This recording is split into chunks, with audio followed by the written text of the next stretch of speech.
are professional counselling on site at Deakin University, which you can reach out to the counsellors. It's confidential.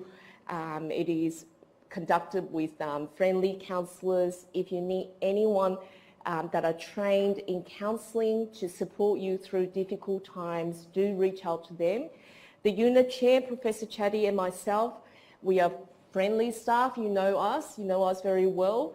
Although I am not the person on a weekly basis that have been allocated time to see you, but if you ever need anything, you can certainly contact me by email. Now, Professor has allocated time for consultation on a weekly basis. So if you need to see him, do make it a point to let him know that you're going to see him. I believe his official consultation time is immediately after the lecture from 12 to 1 or 12 to 2 on Tuesdays. And if that time doesn't suit you, you can always make a time with him by email. Now, as you know, this is week 10, which means we've only got this week and next week left. So the trimester's content is almost completely going to be completed by the end of this week. Next week is our revision time, which means we're going to do a review of all the topics next week, all the way from globalization to effectively marketing, your last topic. So please don't miss next week's revision class. Now, I understand the revision material are already up on Cloud Deakin. What we normally do is we take you through all the topics, and along the way we try to provide you with some guidance around sort of examinable kind of questions, the nature of the type of questions that we could ask you. We're not going to tell you what exactly is going to be in the exam, but I'm very experienced myself, and Professor Chatty will be coming in on week 11 during the last 1 hour to go through some of the questions you may have for the upcoming exam. I will deliver the first part, probably the first 2 hours, by going through the revision of all the topics. That's what Professor Chatty would like me to do. Then he will come in during the last 1 hour to talk to you about the exam, because only the unit chair will know what's on the exam, and he will provide you a bit of guidance around the scope and the nature of the questions. But from my experience, and I have been full-time faculty member before, I have been unit chair for this unit for a few years. I worked with other staff. So from my extensive experience, I know how to guide you for this unit. However, you have to be here or you have to listen to the recording. Now, I know some students haven't been attending class regularly because of work or clashes with units, but do let your friends know that they need to attend this last revision class or at least log in and listen to the recording. It will really benefit them greatly for preparation for the exam. Now, those of you who have been sort of diligently attending class and taking advice of your assignments have all done better than those who haven't been regularly attending class or listening to the advice of how to prepare for the assignments and all that. Because sometimes when you read the documents, you may not fully understand, and this is where you need to clarify with the teaching staff. So I'm pleased to see those who have been paying attention and really taking on advice from, for example, feedback from the proposal, and then putting it into the country report. And now you've got your feedback for your country report, and you have to put in for the next part, which is the company entry strategy. Now, how is the assignment coming along? Almost done? Yeah? The last leg to get it done? Okay, it is due on the 20th of May, and the professor has emphasized that there will be no extension. Okay, yes, no extension. The reason being is because it's so close to the exam. Whilst he can grant you extension, but what it would mean is it will impact on your time studying for the upcoming exam. So he's decided no extension. so no one can get an extension. So please make an effort to just get it done and focus on studying for the upcoming exam, because the longer you drag working on the assignment, the less time you have to study for the exam. And it is a stressful time, I understand, especially if you do more than one unit. It is a very busy and stressful time. However, by giving you extension, it's actually not really helping you. Whilst it's helping you, just giving you that little bit of breathing space for your assignment, but you then spend more time on the assignment and less on revising for the exam. So he's asked me to particularly let the students know no extension shall be provided for the upcoming assignment, which is due on Monday the 20th of May. So please ensure that you finish that off and then come into class on Tuesday for the final revision with me and Professor Chetty. As I said, I will conduct the revision of all the topics, and Professor Chetty will come in during the last 1 hour to provide you guidance for the upcoming exam, because the unit chair writes the exam, so he will be the best person to address your questions. However, as I'm going through the exam, going through the revision of the key topics, all the topics, I will tell you which parts which I think from my experience are most important, and that's where you need to take notes and sort of pay that extra attention.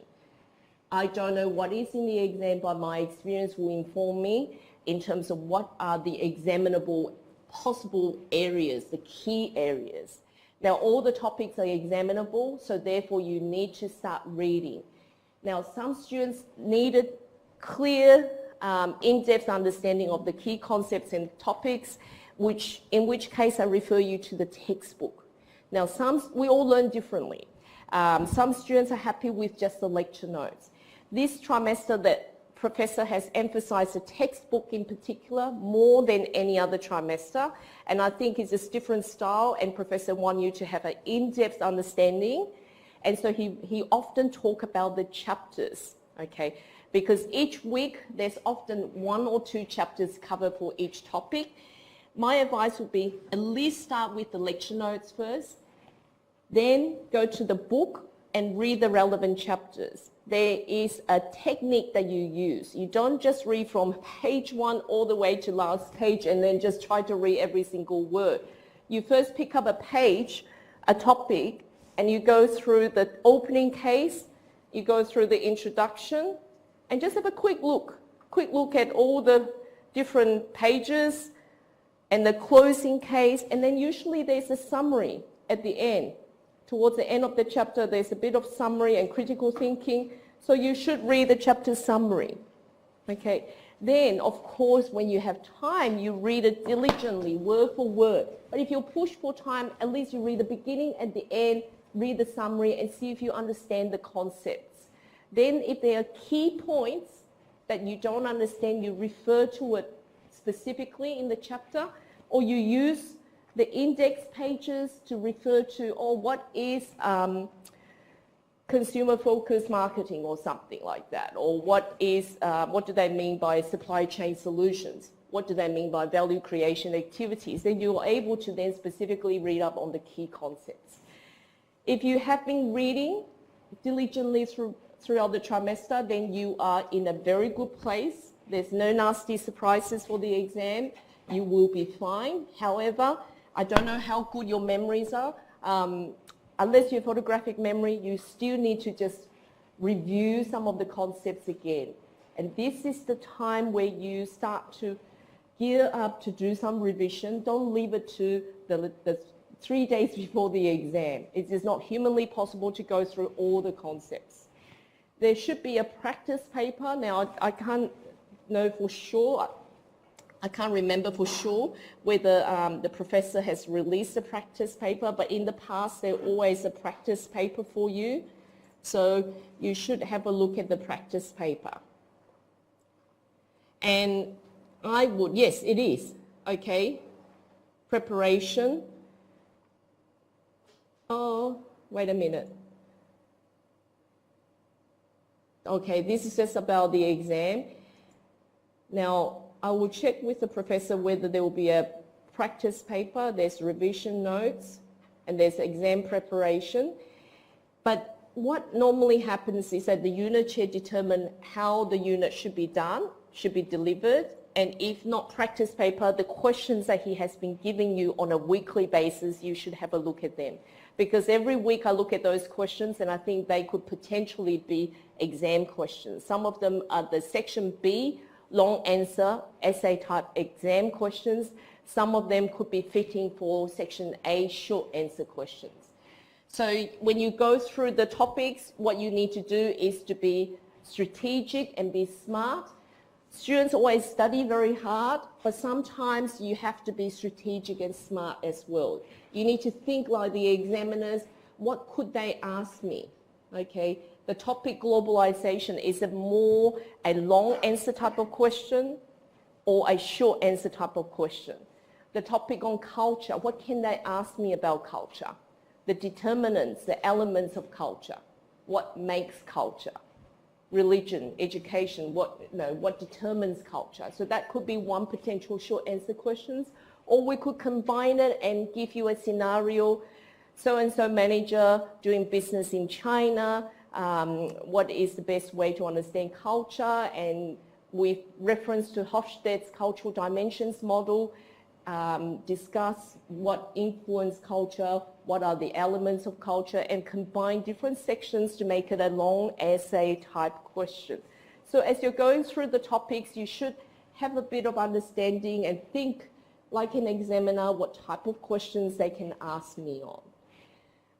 The topic on political, economic, legal systems, which was very important for your assignment, we could potentially ask you a few short answer questions out of that one. What are the different economic systems in the world? What are the different legal systems in the world? What are the different political systems in the world? So you have to study smart, okay? You have limited time, and if you have 4 units, you need to use your time effectively. I like to do a plan. When I was studying, I always make a plan. I look at my exam date and then I calculate backwards how many days do I have left. As soon as I finish the assignment, how many days I can allocate for each unit, which is my strongest unit, which is my weakest unit, how much time I need to plan to allocate for effective revision of all the topics for each unit. Draw a table or something and put it on the wall, or type one up on your computer, put it on your phone, your tablet, your laptop, so that you work according to plan. Now, it is important to have some sort of end goal and take break in between as well. So just a little bit of advice around preparing and revising for the upcoming exam. Now, this week, we are looking at global production, supply chain, and marketing. I always start you off with the professor's message, because being the unit chair, he will provide you some guidance around the topics. So please read his message. And he has again posted some questions, okay, some discussion questions, revision questions for topic 10 under the resources folder for week 10, which I have downloaded to show you. So Professor Chatty has provided this global production supply chain management and marketing research and development questions. So basically for chapters 17 and 18, and there are, I think, around a few questions for each one, and Professor has also put up a suggested answers guide underneath each question. So please have a look at them. Some of them may be really good for you to sort of just test your understanding of the concepts. Okay. Global Marketing Research and Development, Chapter 18. There's also a few questions that he has listed underneath for you to tackle. And of course, if we get time, we can also discuss in class. So please don't take these questions for granted. Do download them, do review them on a weekly basis, even if you just have a quick look at the questions so you're not too unfamiliar with the nature of the type of questions that we can ask you. So what we're going to do today is we're going to actually go through the lecture first, and then perhaps do some discussions of questions at the end. But at this stage, I just want to make sure that you are all traveling fine with your assignment. Any questions regarding assignments at this stage? I've gone through the assignment document on numerous occasions. I have done a BB Collaborate Blackboard session. It is recorded, 1 hour in duration, I think a bit over an hour, with my off-campus online students. So if you need a bit more guidance around the assignments, please go to BB Collaborate recordings. They are all recorded. It's 1 hour or so in duration, maybe 1 hour, 5 minutes, 10 minutes. So if you're unsure about the assignments, you can certainly refer to them. Or you can refer to the previous 2 weeks, I believe. In class towards the end, I also talk about the assignments. But the quickest will be the BB Collaborate recordings. So if you don't have any questions at this stage, I will continue and start with this week's lecture on global production, supply chain and marketing. Now, this being our second last topic is a very interesting one. It basically covers 2 chapters, chapters 18 and 19 of your textbook. Any marketers in the audience? Anyone? So I can talk rubbish and get away with it? No.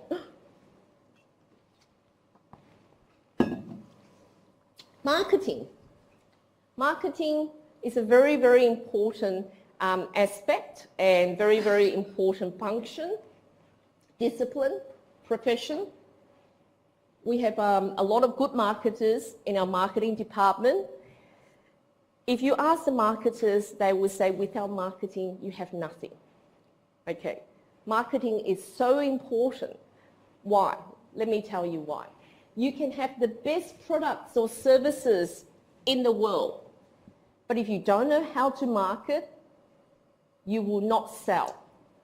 Okay, and by that, I mean you need to know how to come up with an effective marketing strategy to appeal to your consumers or customers, which include how much to charge for the product, how do you promote the product to your customers, consumers, end users,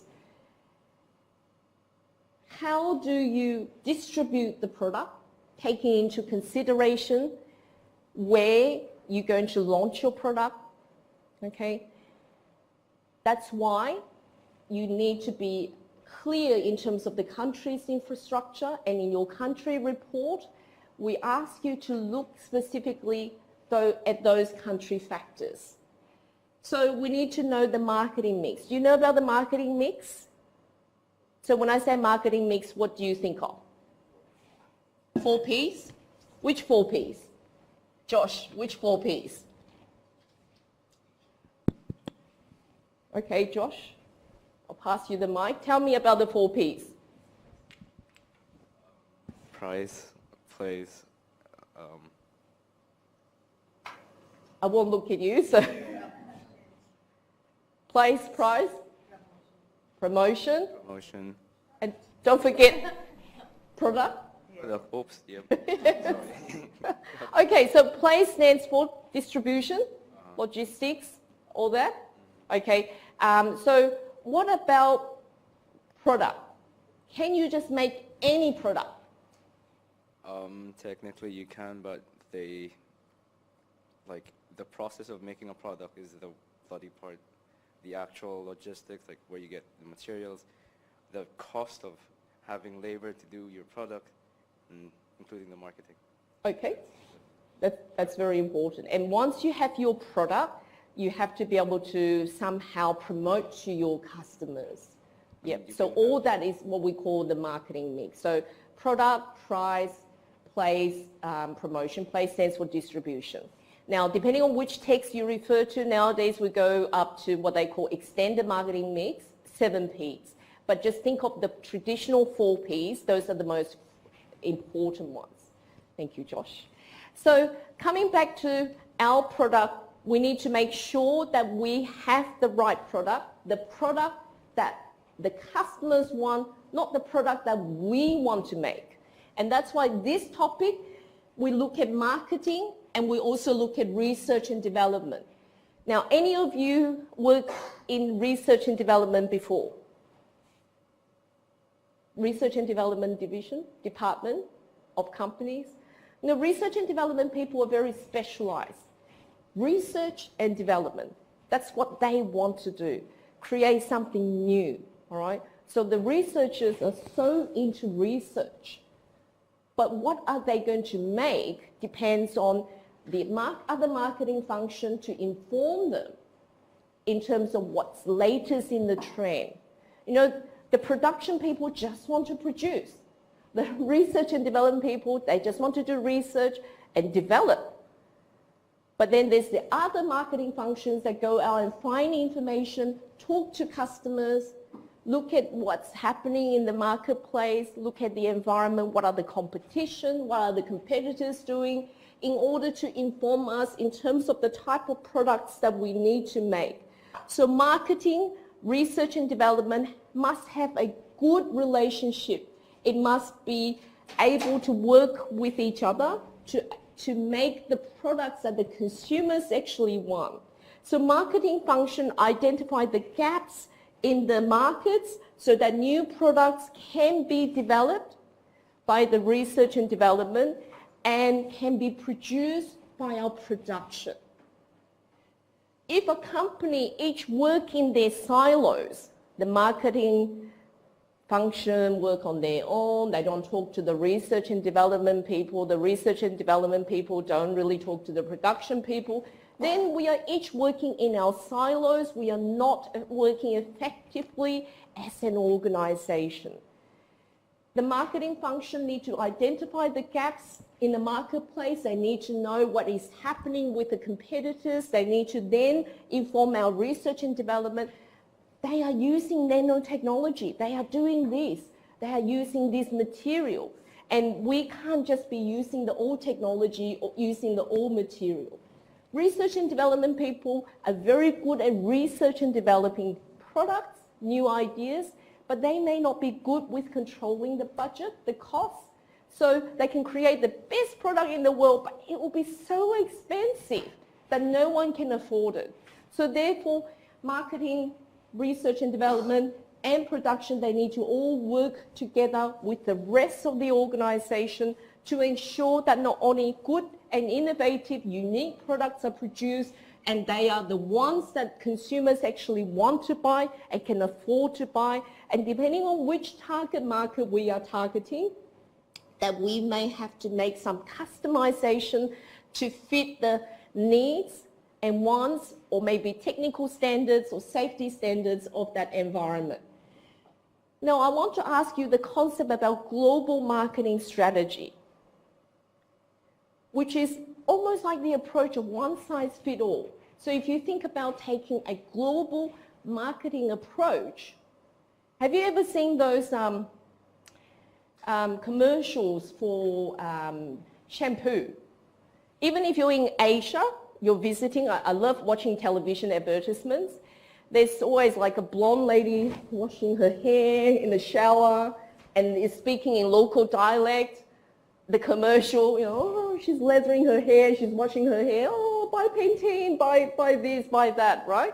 It's like a global marketing advertisement, but then gets translated to their local language or dialects. Or there is a baby having the nappies being changed, the diapers being changed, and it's one advertisement that they use across all the different markets. However, there are some adaptation, modification that you need to make with your promotional messages as well. Say the shampoo advertisement. If you're showing the advertisement in a Muslim country where women need to cover up their hair, you probably can't show the advertisement of the woman washing her hair freely, showing her hair revealing everywhere. You can't do that, right? So you need to think about your marketing mix. You may need to make some customization. Therefore, a set of global marketing strategy may not apply to all markets. So I want you to think about the concept of global marketing strategy, which basically see the world similar in tastes and preferences, in terms of consumers' tastes and preferences, and take the approach of mass production of a standardized output of products or services and applying that across the world. Will that work? That may not work. Okay, so you need to be aware of the social cultural factors. Hence, in your country report, we ask you to cover the section on culture. Basically now, for your next assignment, when you take the product, your chosen product or service into the new market, you need to take into consideration what are the social cultural factors perhaps that would influence you in terms of your marketing strategy, your overall strategy and entry into that market. So if you ignore the differences in terms of consumer tastes and preferences, you could lead to potential failures.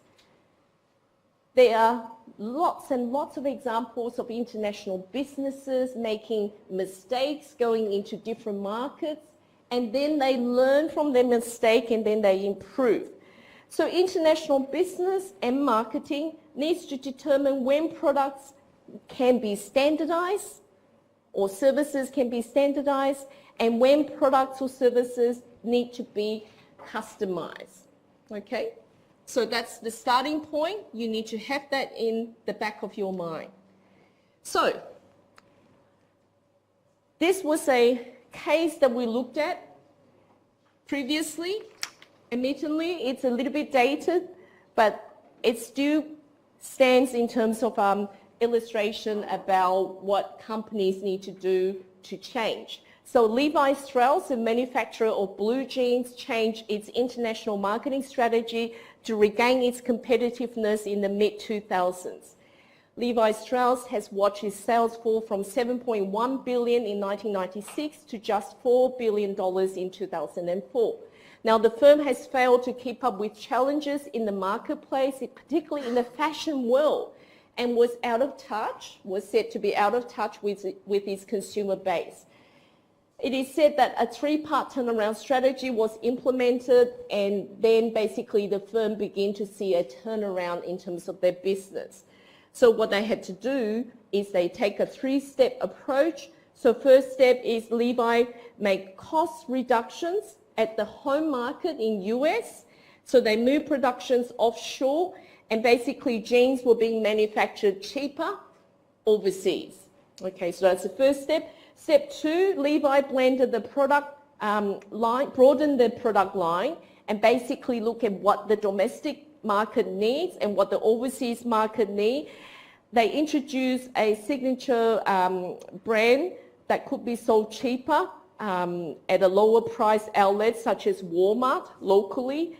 And then basically step three, company give more responsibilities to their national managers to better tailor to the customer wants and needs, and also to tailor product offerings at the local marketplace to meet the local market conditions. And so that three-part strategy saw the company turn around with their business.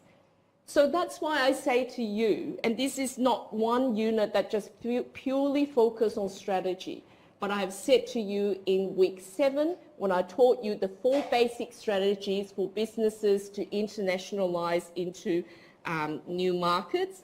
And I say, no matter what, when you have a new strategy, that's not it. You need to then configure your internal operation to better support your strategy, which means your people, your marketing, your production, your research and development, all that, everything need to be configured properly in order to support the new strategy.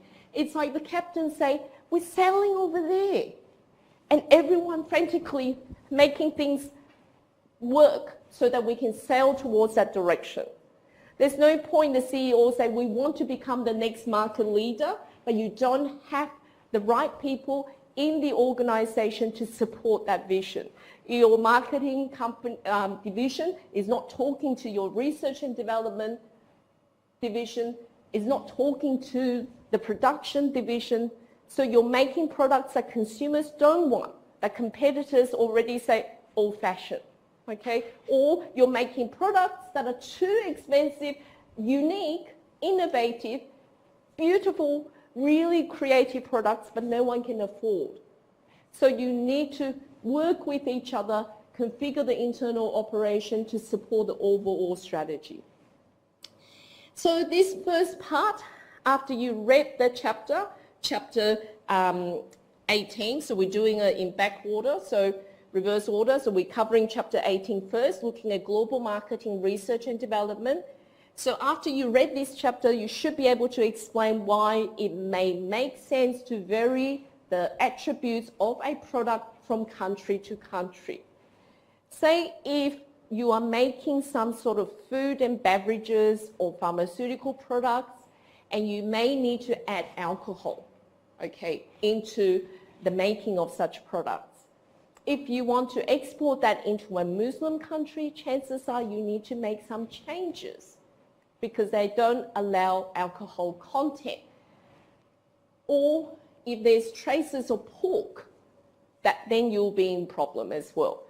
So capsule gels, for pharmaceutical company, like vitamins, supplements, pork gelatin, okay? If you want to export it to a Muslim country, you'll probably have to change it to vegetable caps, which means it would add to the cost of your production. But these are the things that you need to think about. So if it's not purely for product or kind of technical or safety standards requirements, it may be due to religion, it may be due to local consumer tastes and preferences. So you need to be able to vary the attributes of a product from country to country. How many of you have tasted the different sodas, different soft drinks in different countries? What have you noticed? It tastes different. Why does it taste different? It could be the flavors, but what's important is the sugar content. Have you noticed that in some countries, the soft drinks or the sodas are really, really sweet? My goodness, they're so sweet that I would ask for ice to try to dilute the sugar content. But local people, they're so accustomed to it, they no longer could tell the difference. But companies actually vary the sugar content for different markets to meet the local tastes and preferences. A word of caution, don't take too much sugar. I just recently bumped into one of my postgraduate students, and from a distance away, I was on a phone call. I could see him on campus at the Burwood site. He's lost a ton of weight. It's like, what happened to him? So when I finished the phone call, I walk up to him, I say, hi, how are you? How have you been lately? He said to me he just got diagnosed with type 2 diabetes. We had once met up with a few students, my previous unit, not current trimester, previous trimester, and I caught up with some of my past students for coffee and tea. I noticed he put 4 sachets of sugar into his tea, which is a common practice, I think, in his culture. I had already told him at that point in time, this is like 2 trimesters ago, I said, hey, what's your sugar content intake? It's okay. But, so you have to be careful in terms of health. We can't change our genetic predisposition, but we can watch our diet and our lifestyle. So be very careful. Second objective, understand why and how a firm's distribution strategy might vary among countries. So one of the marketing mix plays that Josh mentioned earlier stands for distribution. So how do we distribute our products? So a lot depends on the country's infrastructure and the channel length in terms of distribution. So all these supply chain, logistics, distribution need to be taken into consideration for different markets. Understand why and how advertising and promotional strategies might vary among countries. Now, I told you about the advertisement of the hair shampoo. That one commercial that is used across the world may not work, okay? So in a country where women have to cover up their hair, I can't possibly be the star of a shampoo commercial washing my hair in the shower, can I? It can't show me doing that. It can't show any actress or actors doing that, right? Or female actresses. So they would need to shoot a different advertisement for that market. Understand why and how a firm's pricing strategy may also vary among countries. If it's sold at a developed country at this price range, chances are when you enter into a developing country, you may have to come up with alternative pricing or a different type of product, similar, say, even look at the mouthwash Listerine. When they go into different markets, they have to make certain changes, not only to meet the local tastes and preferences. Some prefer strong. Have you used Listerine before? Whoa, it's really strong, right? But there's a Listerine alternative. I can't remember. I can never remember the different grades of Listerine, but there's one that's lighter, not as burning when you gargle your mouth with. So some prefer that. So you have to kind of make certain changes to your product offering, but you also need to meet the pricing kind of differences. Some you charge higher end, more premium price, higher price. Some you produce for maybe a different socioeconomic status group, lower price. Be aware of how globalization of the world economy is affecting new product development within the international business firm. We are not uniquely sheltered away from everything. We are open to competition. We are open to new opportunities. Hence, in your second assignment, or third assignment rather, the entry strategy report, you need to look at whether you need to make certain changes, okay? Because if you think about how globalization affects our businesses, it provides us with new opportunities, but it also provides some threats. It also risks us opening up us to competition.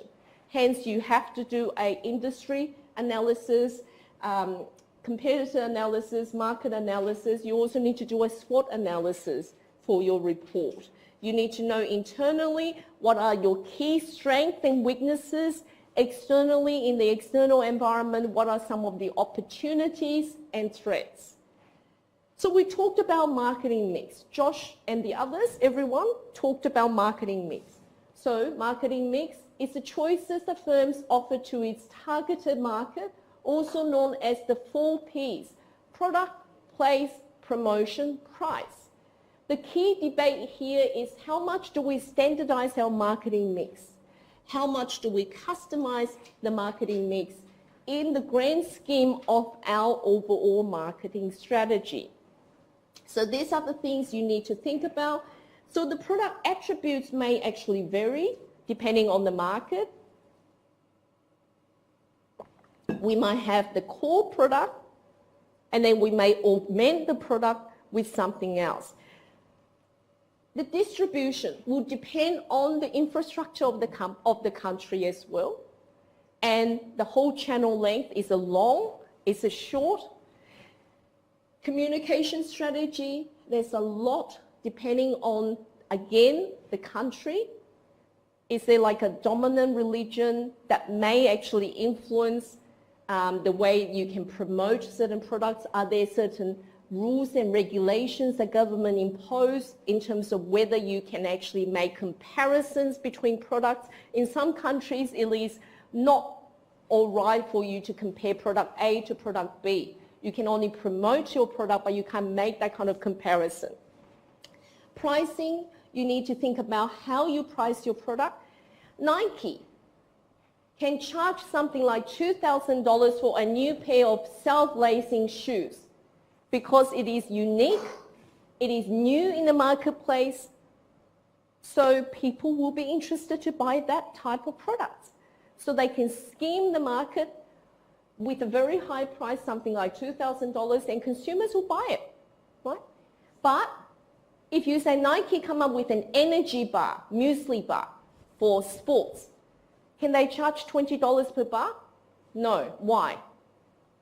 Because there's a lot of alternatives. It's not something unique. Sure, you're Nike, but I don't need to eat Nike energy bar, right? So you need to think about how you price your product as well. Depends on what type of product you have, how unique it is, how ready the customers actually will pay for that product. So the globalization of markets and brands, the world is a globalized place. Are the world markets becoming more similar in terms of the convergence of consumer tastes and preferences? Are we becoming more similar? Yes, we are. But yet there are still some customization we need to make. It may be safety standards, regulations, technological standards. You know, a lot of electronic goods, when they go to certain markets, they have to make some changes to meet the local technical specifications and standards. However, cultural and economic differences among nations may limit any trend towards global consumer tastes and preferences. So you need to be aware of your particular country of choice for your type of product or service to enter that market. Potentially, there could also be trade barriers and differences in product and technical standards that may limit a firm's ability to actually sell a standardized product across all markets. So here we have an example, favorite flavors with a Chinese twist. Let me click on that.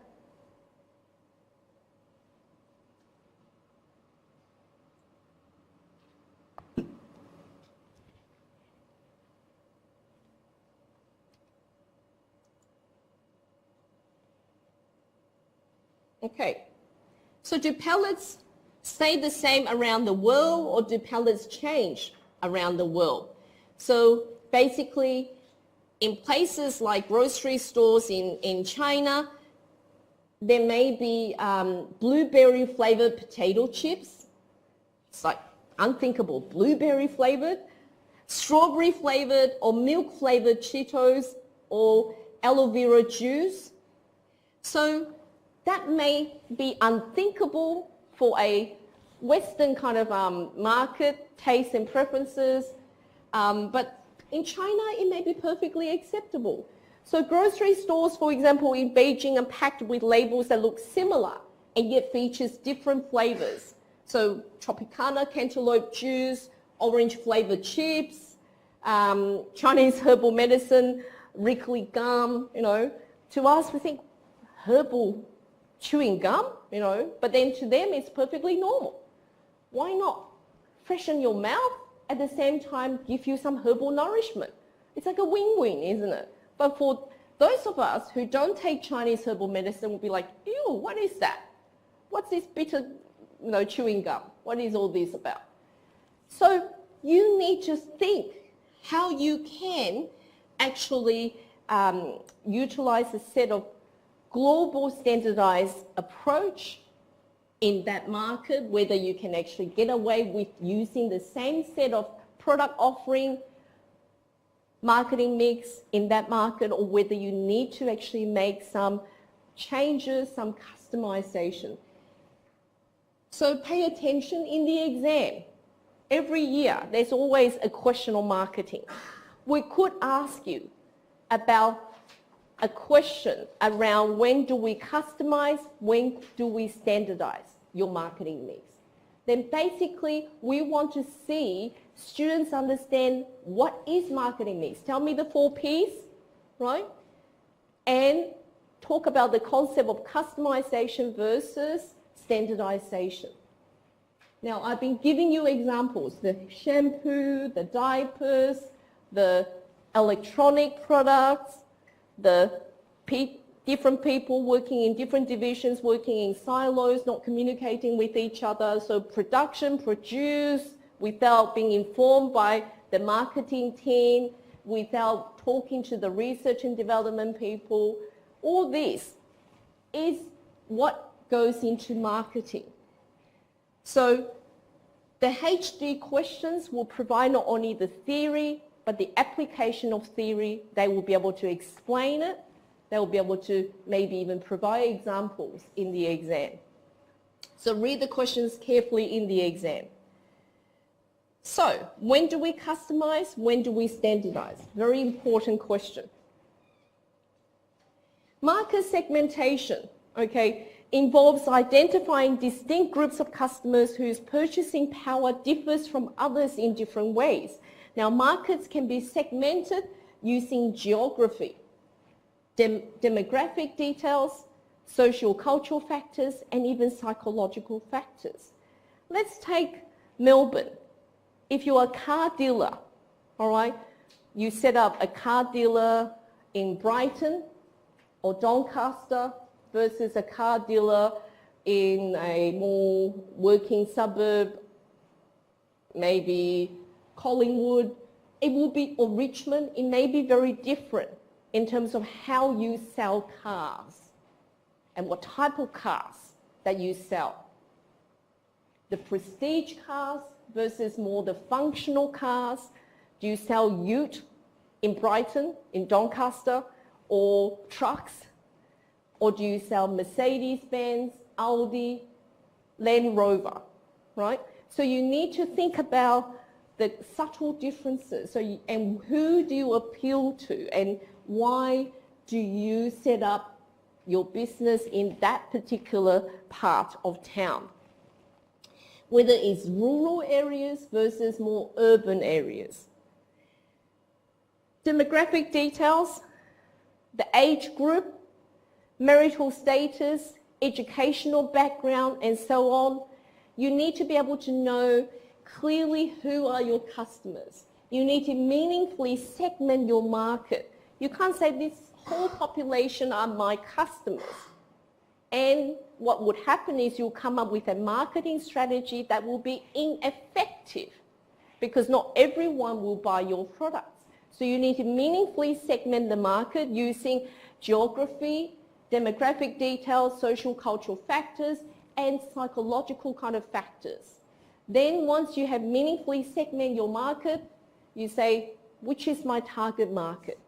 So you say, well, I'm targeting the 18 to 25-year-olds, income level 20,000 per annum, living in Brighton or the higher end of the suburbs, and they want to have fun. They are usually from single or two children families. The parents really spoil them.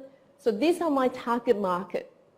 Okay, so what would appeal to this target market group of 18 to 25-year-olds with their own part-time jobs, maybe earning 20, 25,000 per year, with parents supplementing, providing for them? How can I reach them? So what kind of promotional messages do I use? If I say I have the products that they need, what kind of changes, modifications or changes I need to actually make to my product? How do I promote the product to them? If I do a catalog, hard copy, letter drop into their letterbox, they will not see it. Their grandparents will see it. Their parents will see it, but they will not see it. You would have to use Instagram, Facebook, digital media, right? Promotion. They are into these type of things. Come and join this event. Have your picture taken, put it on Instagram, join the competition, win a year free supply of this product. That would appeal to them more.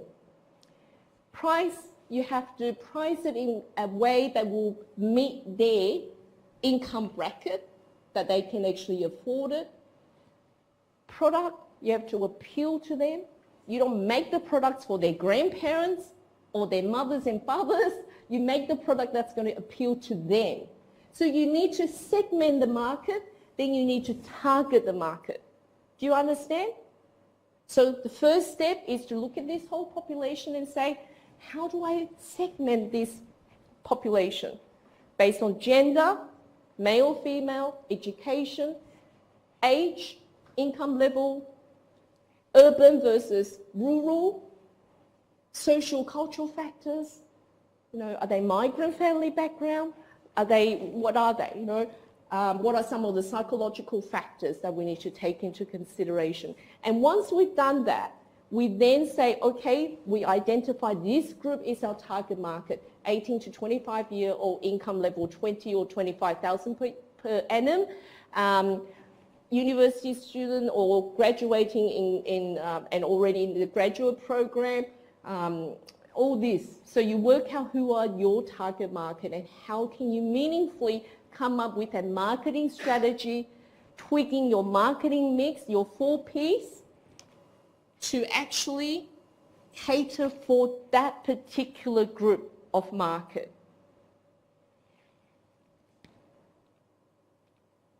So firms need to be aware of 2 key market segmentation issues, the differences between countries in the structure of the market segments and the existence of segments that transcend national borders or global segments.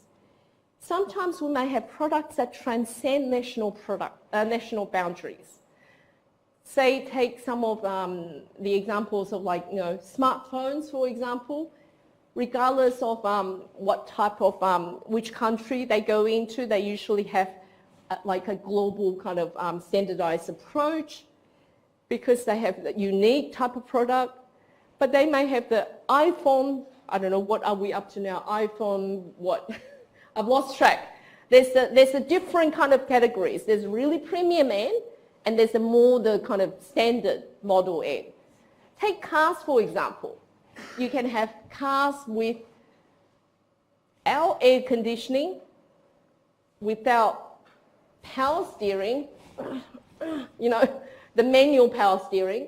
Once upon a time, you have to physically wind down the window. Now it's press of a button, automatically wind down a window. So you can have the basic model, or you can have the premium model that has alloy wheels, that has like surround sound stereos, this and that, air conditioning, power steering, airbags everywhere, passenger seats, what do you call, sunroof or whatever, you know, all that. So you need to think about what would meet your consumer taste and preferences. So sometimes you may get away with a product that can be truly global product that can appeal to the global segments. Sometimes you need to make some changes. So now we're going to talk in more detail about the 4 Ps, the marketing mix. First, we're going to look at product. A product is like a bundle of characteristics or attributes.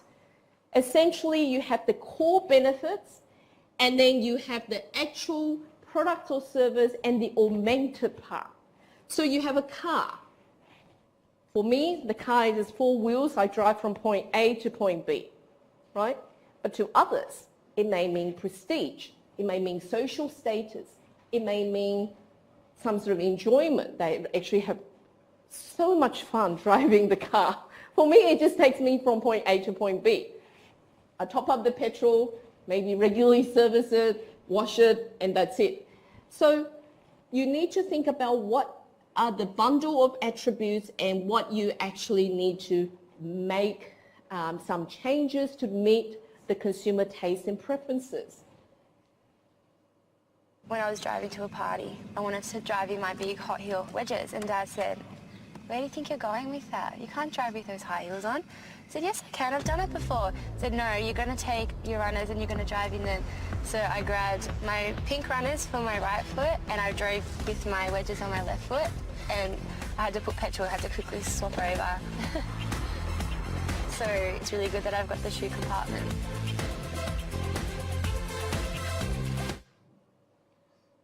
So, sorry, did you remember this advertisement? So young girls, for Festiva, try to appeal to the younger audience. They want to drive, they want to wear high heels or platforms, but they can't drive in the heels or platforms. So there's a shoe compartment specifically tailored for the young girls. Have the shoe compartment in the car so they could swap over the platform or high heels while they drive from one place to another. Simple modification of the product offering, but it appeals to the girls. How many people buy cars based on color? You look at color. No? Yes? Many of us women do. I'm generalizing. Men probably do too. But, I was told to never look at color, but I like that color. I don't want this color. So, there may be some differences in gender, in terms of what we want, the functionality, in terms of what value added. So here they augment the product by including a shoe compartment. To the male gender, you probably think, what? But to us, very important, okay? So products sell well when their attributes meet the consumer needs. So you need to do the market research. Fourth Festiva is targeting the young audience, particularly the female gender. So they've done their research. They've asked the customers, what would you like us to include in our product? It would be great to have a shoe compartment. Voila, okay, so easy, all right?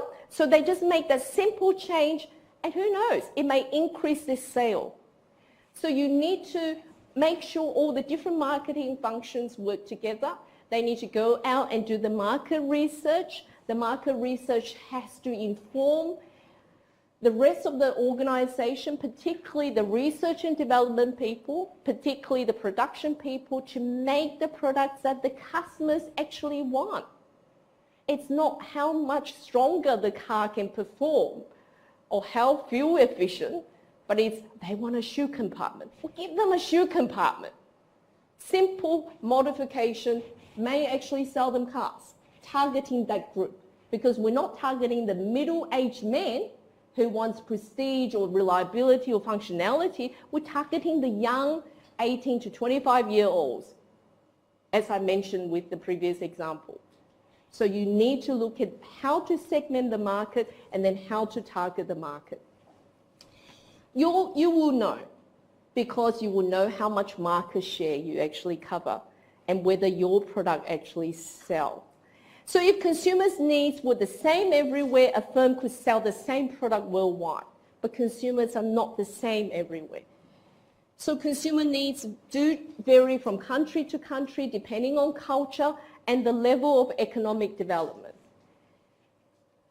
Anybody into cosmetics? I'm not, but many ladies are. Cosmetics, beauty care, right. It's really interesting. Now, in many parts of the world, they judge beauty by how fair, how white your skin is, right? So they actually have agents in the cosmetic or beauty care products to whiten your skin. Now, as a person from science background, I would say that's probably not a good idea.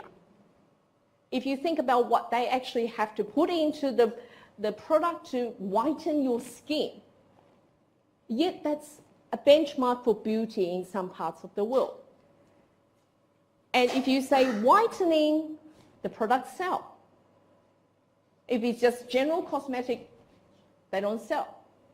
From face wash to moisturizer to powder to all the cosmetics, if you add the word whitening and have SPF factor, some protection factor, shoot up the roof, SPF 50 plus or something, then it sells. SPF 10, nah.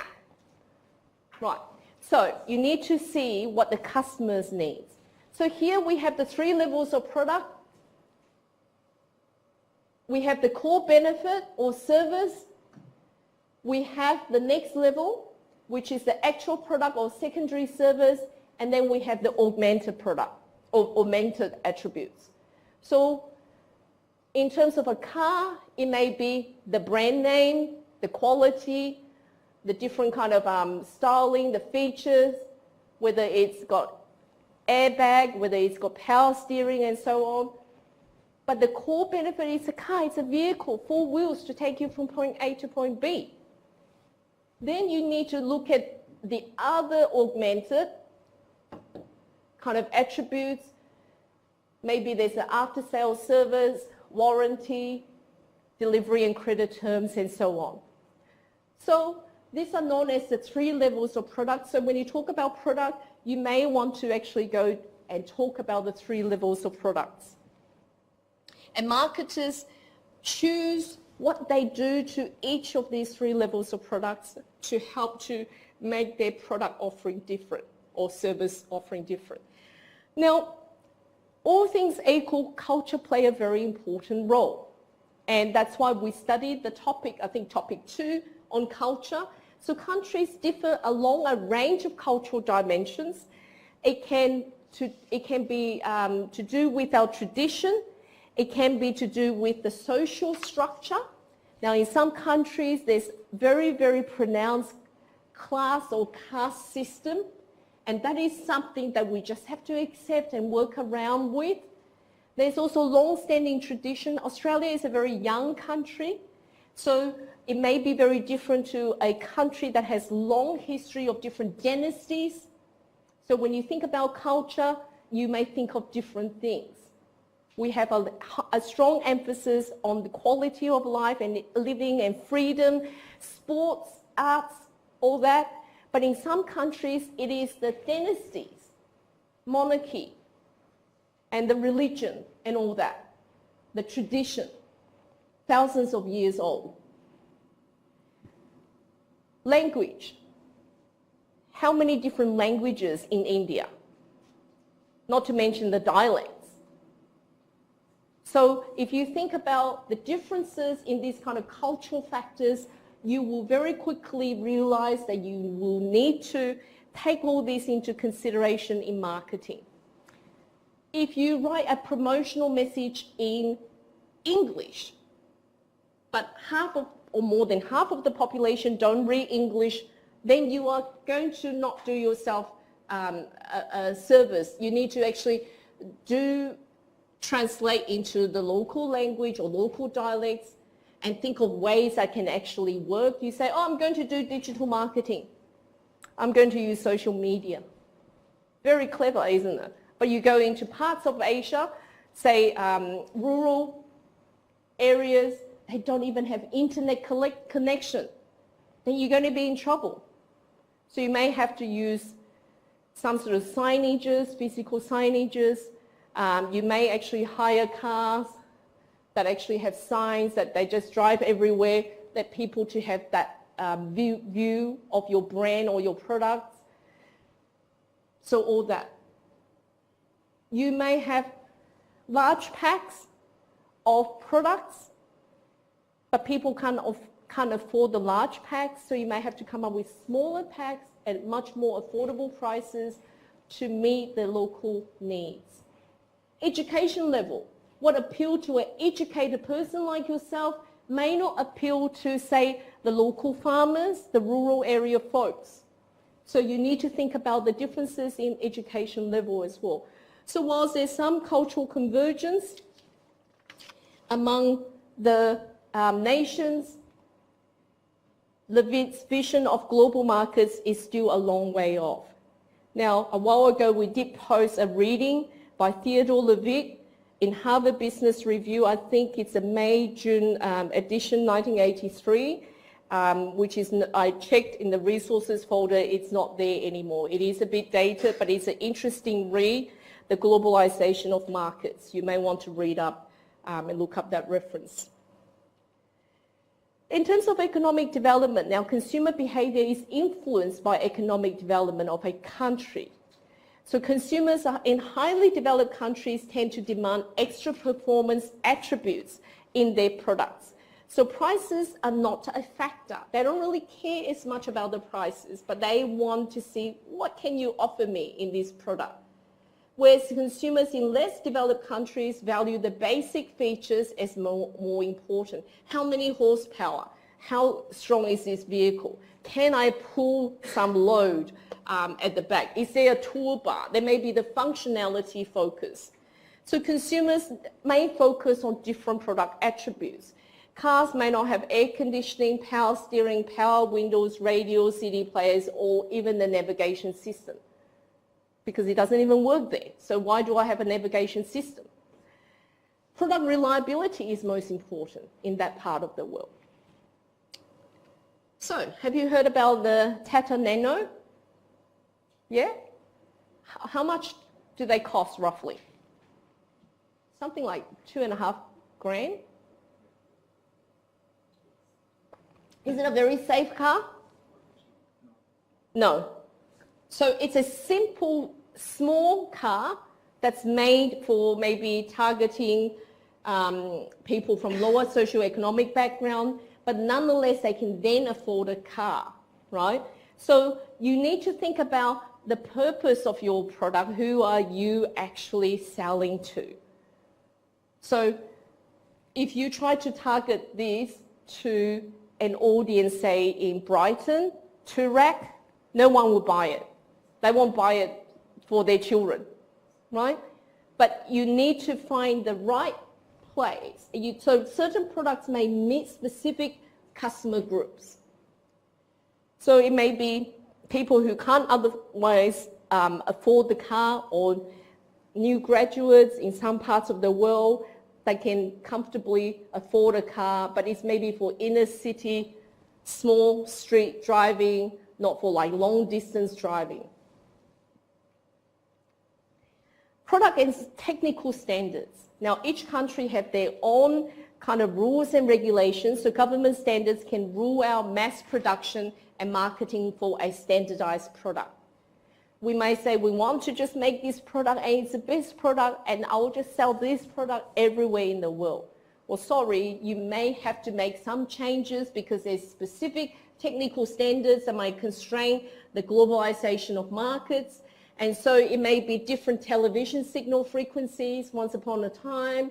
And, you know, some DVD you buy in one country, you cannot play in some other country, and so on.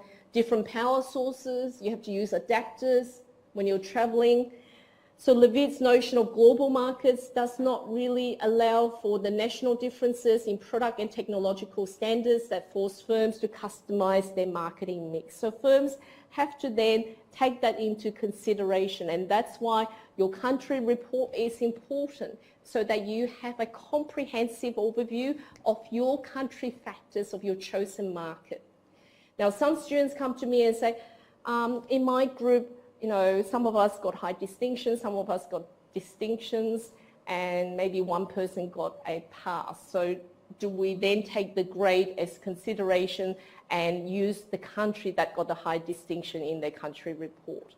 I would say it's entirely up to you. Whilst the person may have got only a pass grade, but that may actually be an ideal country for you to tackle for your chosen product or service. However, the fact that the person only merely got a pass grade may mean that his or her country report are missing some elements. So for you to have the necessary information, you may just need to do a bit more work on top of that. So it is then up to you in your group to decide whether you use the high distinction country report as that particular chosen country for your group assignment, or you tackle the problems that could be omitted, sections missing, elements, aspects missing in that country report of your friends or team members' report, because that is actually a better country of choice for your chosen product or service to go into. So this is relevant for your assignment. In terms of another marketing mix, place, distribution. So the choice of optimal channel for delivering a product to customers is what we need to think about. So optimal strategy is determined by the different costs and benefits of each of the alternative choices that we make. A lot depends on the differences between countries, and that's why in your country report, we ask you to even review the economic factors, the political factors, the legal systems, and even potentially look at the infrastructure, because we need to know what kind of roads, what are the infrastructure in place, and whether that would actually affect how you enter that market. So here, for example, the channel length, channel exclusivity, retail concentration, is it rural, is it urban, how heavily populated is the city or country? Would you start with the rural town, city, or would you go into the capital cities when you enter into this new market, and so on? So this is a typical distribution system, figure 18.1. So a typical distribution system consists of channel that includes a wholesale distributor and a retailer. So if a firm makes its products in a particular country, it can sell directly to the consumer and to the retailer or to the wholesaler. So the same for a firm that makes outside the country. This firm may decide to sell to an import agent, which deals with the wholesale distributor, the retailer, and the consumer, and so on. So these are the kind of things you need to think about for your distribution. There may be differences between countries in terms of retail concentration, which I have mentioned, how concentrated they are or fragmented. Now, concentrated systems are more common in developed countries. So many developed countries have more concentrated kind of retail shops. Contributing factors increase in car ownership, number of households with refrigerators and freezers, and two-income households that we take for granted. But in some parts of the world, that's not the case. Some rural areas, they don't even have electricity, so they don't have ways or means to power their refrigerators or maybe other electrical goods. Fragmented system common in developing countries. Contributing factors may be the population density with large numbers of urban centers, for example, Japan. So maybe in some cases your geography may come into consideration, like in the places where there's a lot of mountains like Nepal. So these are all the things that we need to consider. Now you look at Australia. We've got such vast land, smaller population, huge distances between cities. We rely on those trucks, right, that transport all the goods across the whole country. Now, I recently had an experience of my car breaking down on the Hume Highway during the intra-trimester break. I ended up having my car towed to a local country town with a population of no more than 2,500 people, with only one mechanic after hours. So I had to stay overnight in the motel, no car hiring place. Had to travel to the nearby town to get a lift to the nearby town to actually hire a car, talk to the mechanic next day, and have my car fixed. No, okay, the parts won't come until the following week.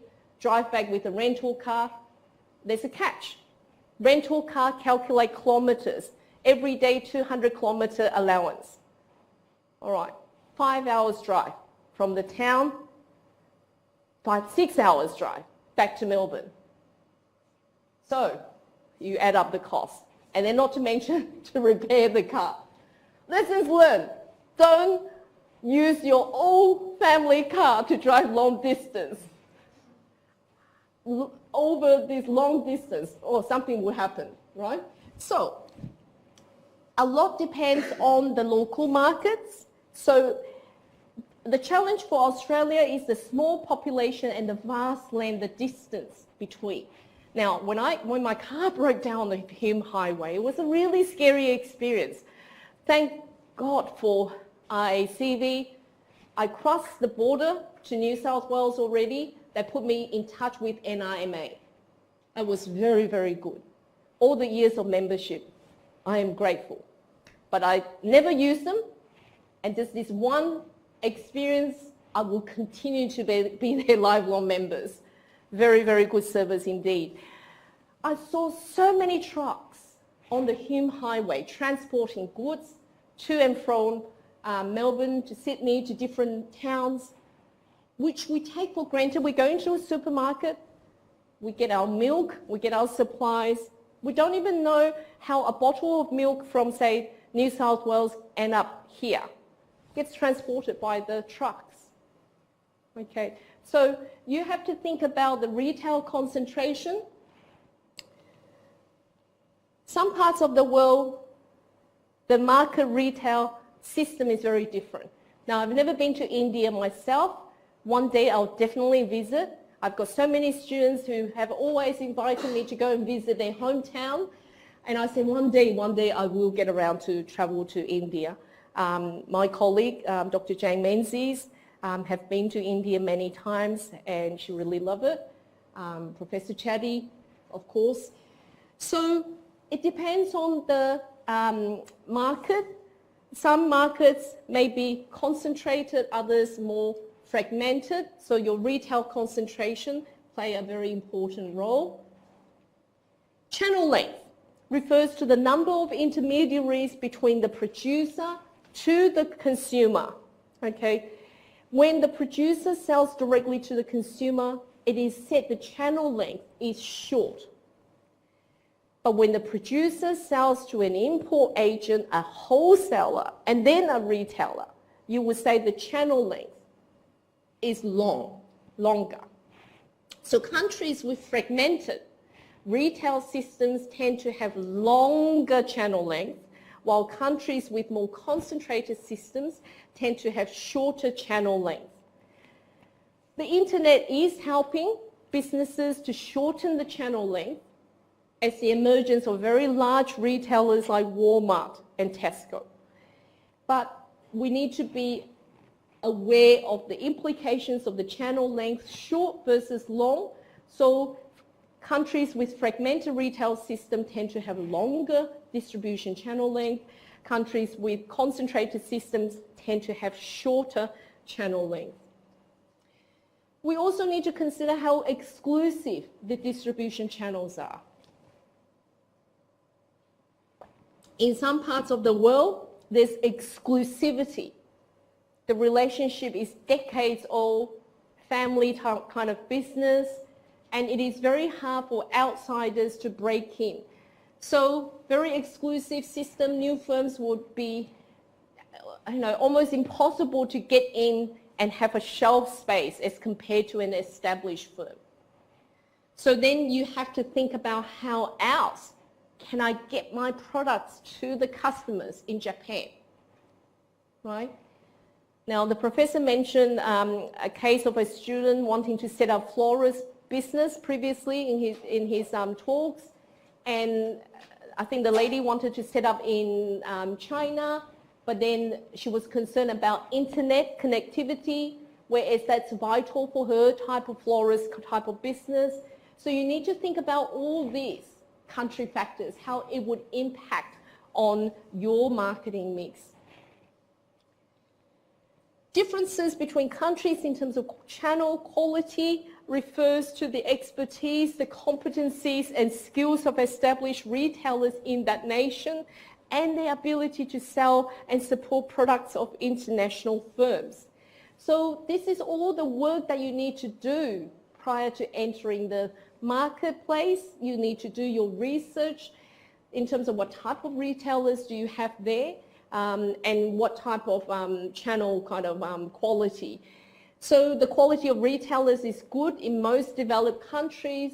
However, it can be different, and it may be different for the emerging markets and less developed countries. So what worked in Australia may not work, say, in India, okay, or Thailand, or other parts of the world. So firms may have to find that an alternative way, so they may have to devote more resources to upgrade their channel quality.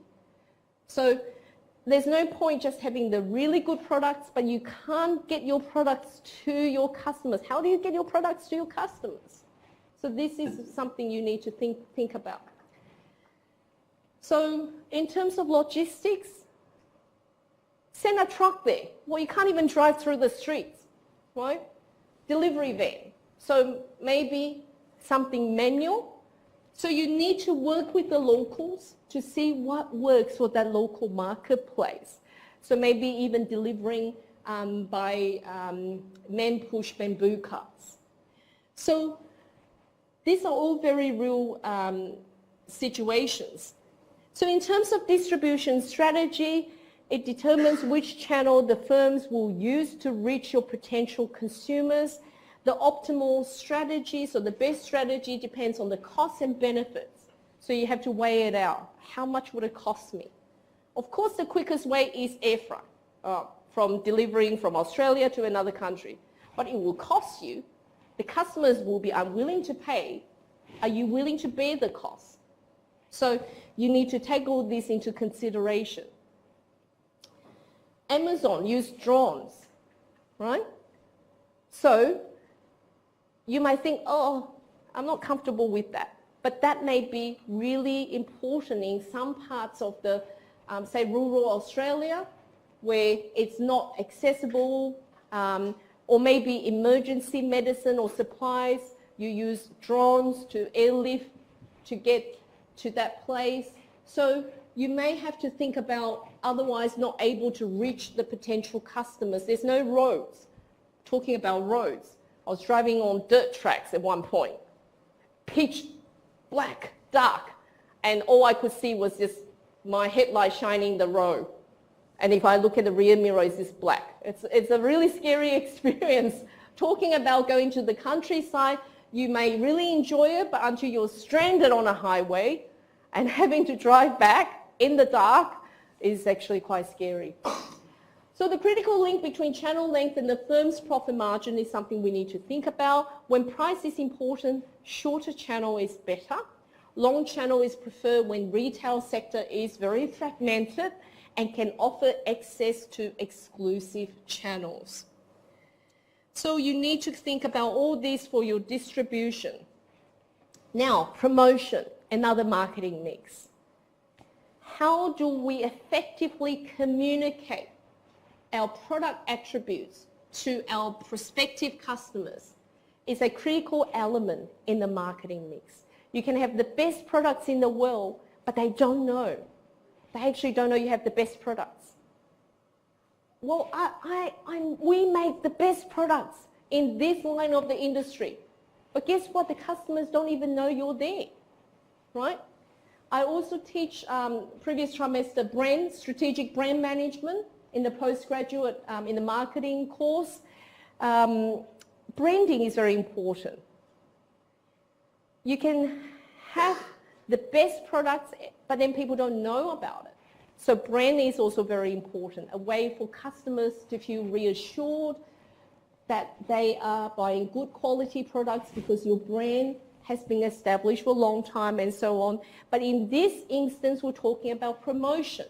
So how many of you study communication, the unit communication for managers, which I also used to teach? All right, communication. You would have studied the essence of encoding your message. As a communicator, you send your message out, all right? The audience is the best judge. So you say, I am an excellent communicator. How so? How do you communicate? You encode your message, you encode your message, you send it to the receiver, the audience is the best judge. If Linda turns around and says, I don't understand a word you're saying, then you're not a good communicator. She could not effectively decode the message you sent. The audience is the best judge. So you need to factor in the differences in terms of how you need to communicate to your audience. Shannon and Weaver model, encoding your message, sending through the medium, the receiver have to decode the message. There is the barrier, the sound, the noise in the background, because while you're trying to communicate with Linda, if you're a marketing firm, Linda's been bombarded by other competitors' promotional advertisement messages. She's not going to hear you. This is what we call by noise. So what is promotion? It is communication. It is communication. It's simple as that. So how can we ensure effective communication? If you are a marketer, you want your marketing promotional messages to reach your customers. You say, I developed the best marketing advertisement. But you make some fundamental errors in making the assumptions of certain values and beliefs about the culture of the target audience, then you will fail. They're going to switch off and they will not hear you. You also need to look at the medium to use. Do we use direct selling? Do we use sales promotion, direct marketing, advertising through mass media? You need to think about how sophisticated your target audience are. Okay, your intended promotional message has to be able to reach them. If you do catalog, letterbox drop, Linda's not going to see it. But if you do social media, Instagram posts, she may see it. If you're selling a branded product and you want to reach your intended customers, you might use the in-flight magazines of airlines.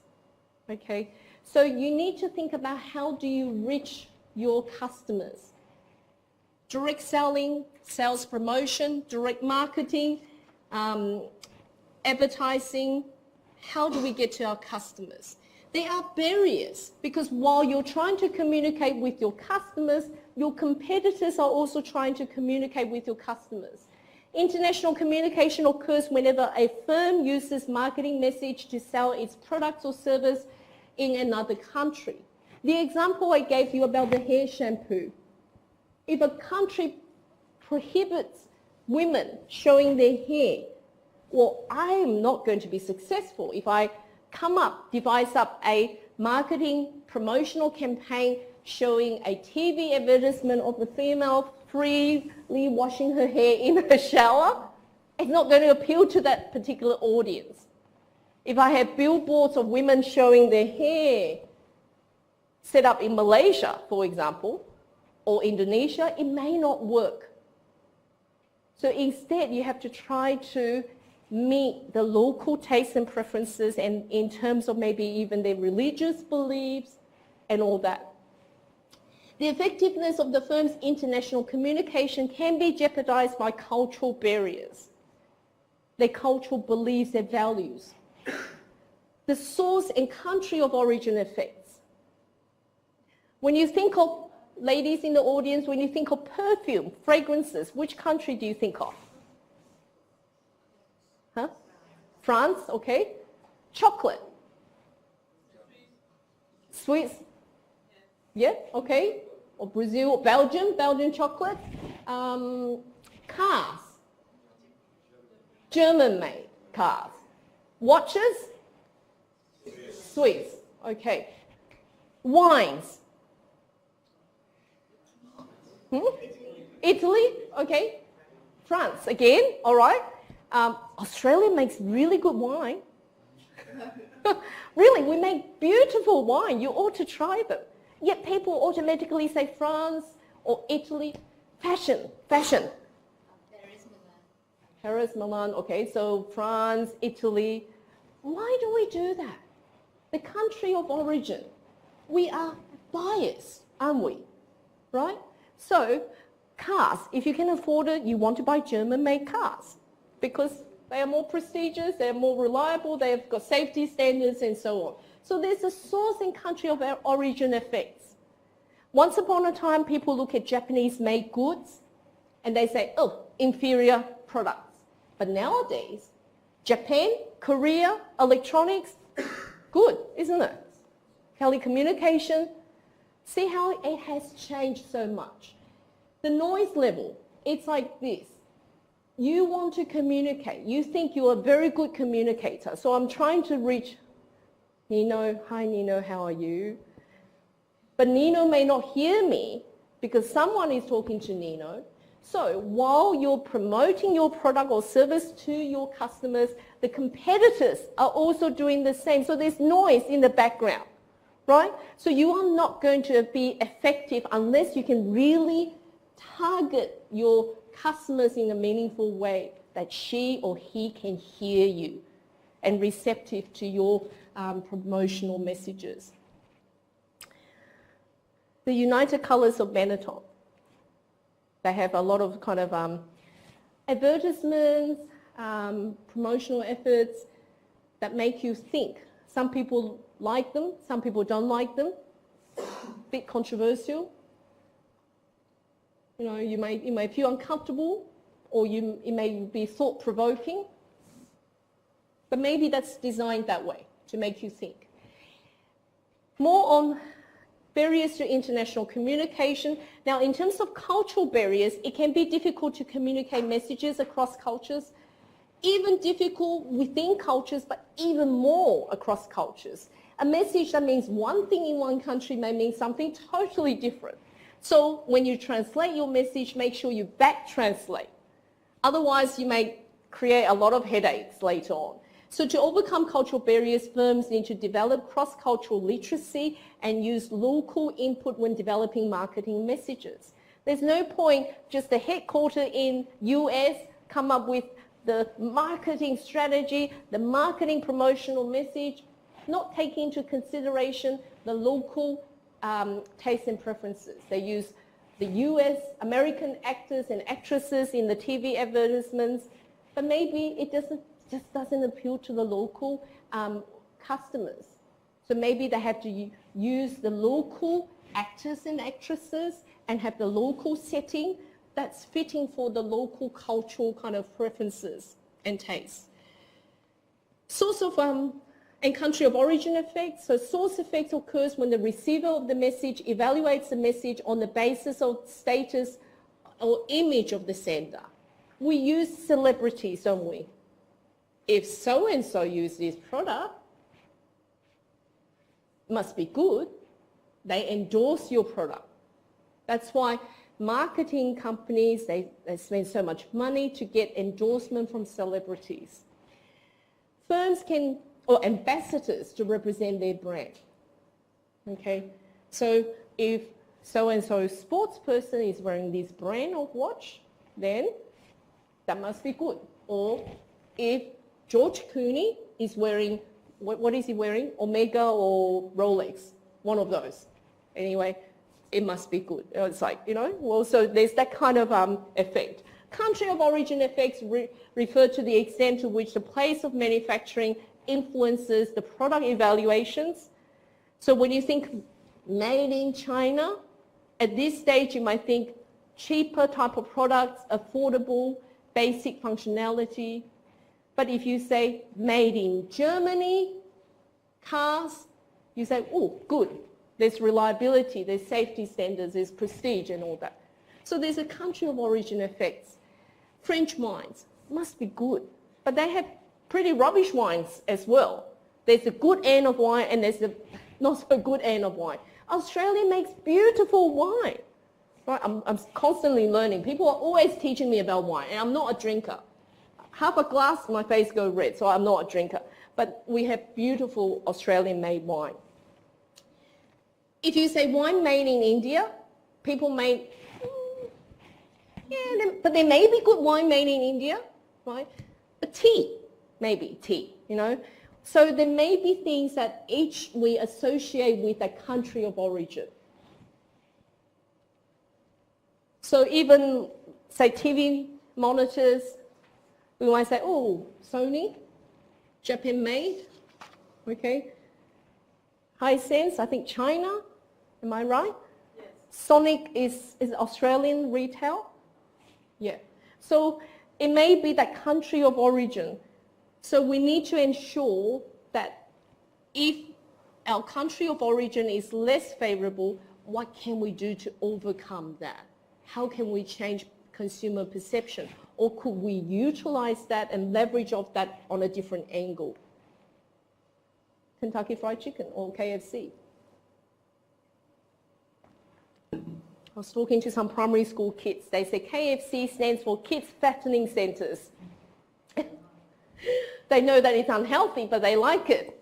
So Kentucky Fried Chicken. In China, even they have to work in with the local culture. Maybe the retail store or the outlet is a little bit different, you know, more traditional architecture.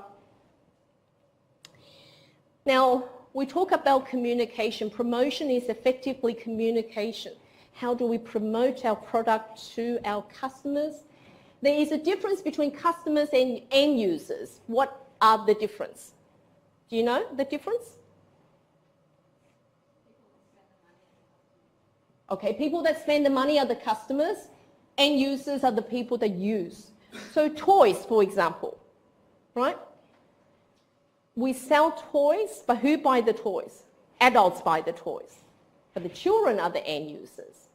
So you have to think about your promotional messages not only has to appeal to the children, so you run on television ads, prime time when they're watching their Cartoon Network, cartoon television programs, kids show, and they will go to their mums and dad, Mum, buy me this.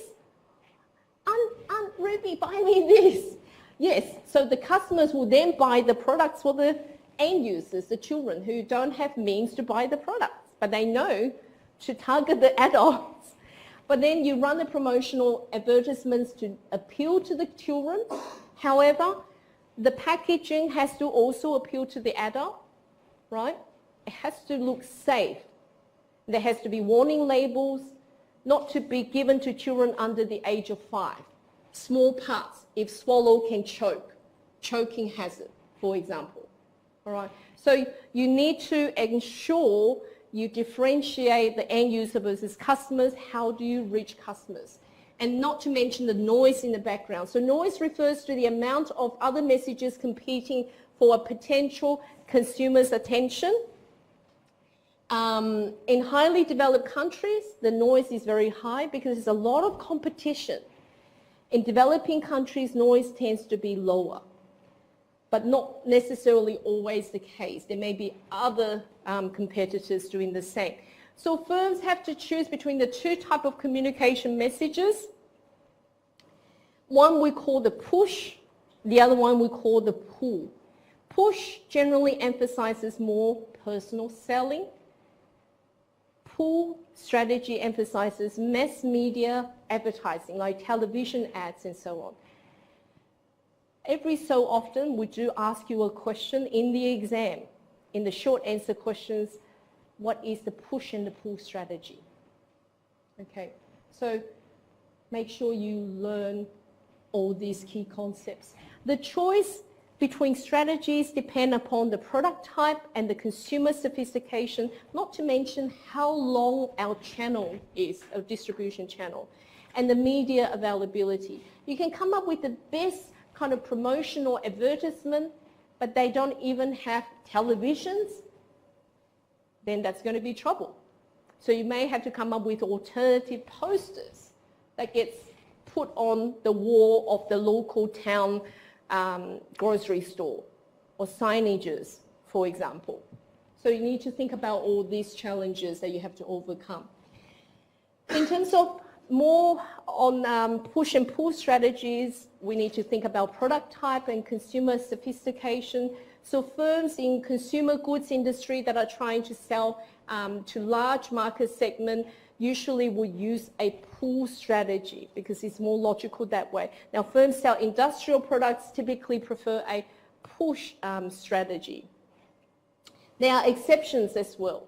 I was talking to some students who worked in that kind of industrial type of products, and they said personal selling is also very important. Channel length, a pull strategy can work better with longer distribution channels. That's the general kind of cases. Now, we need to take into consideration media availability. A pull strategy relies on access to advertising media. And if you don't have access to that, then you do have to change. When media is not easily available, a push strategy may be more attractive. So all this relies on you have a good understanding of your chosen country.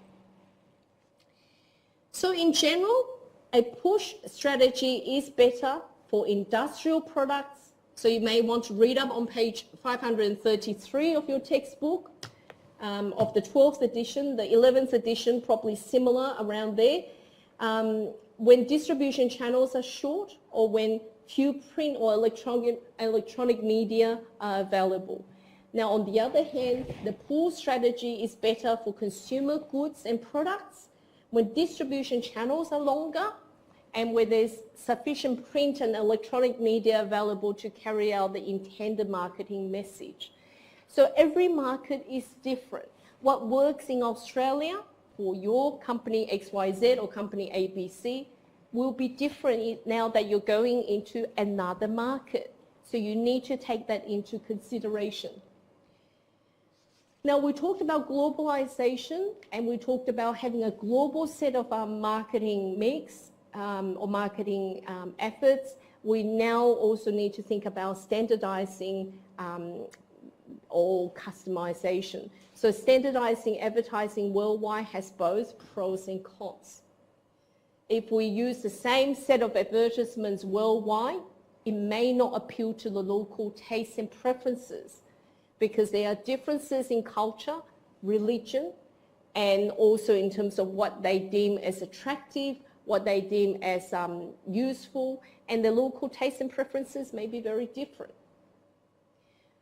A piece of research in marketing, cake mix, baking.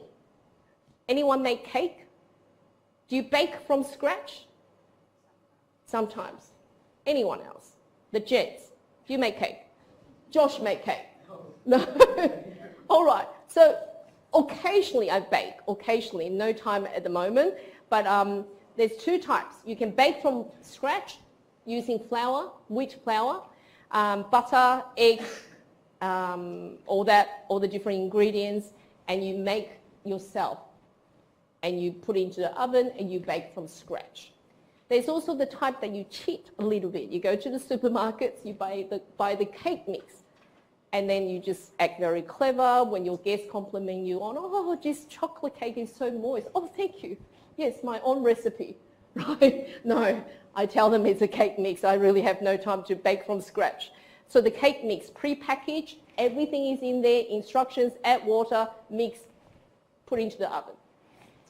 There is a difference between the preference of baking between Canadians and Americans.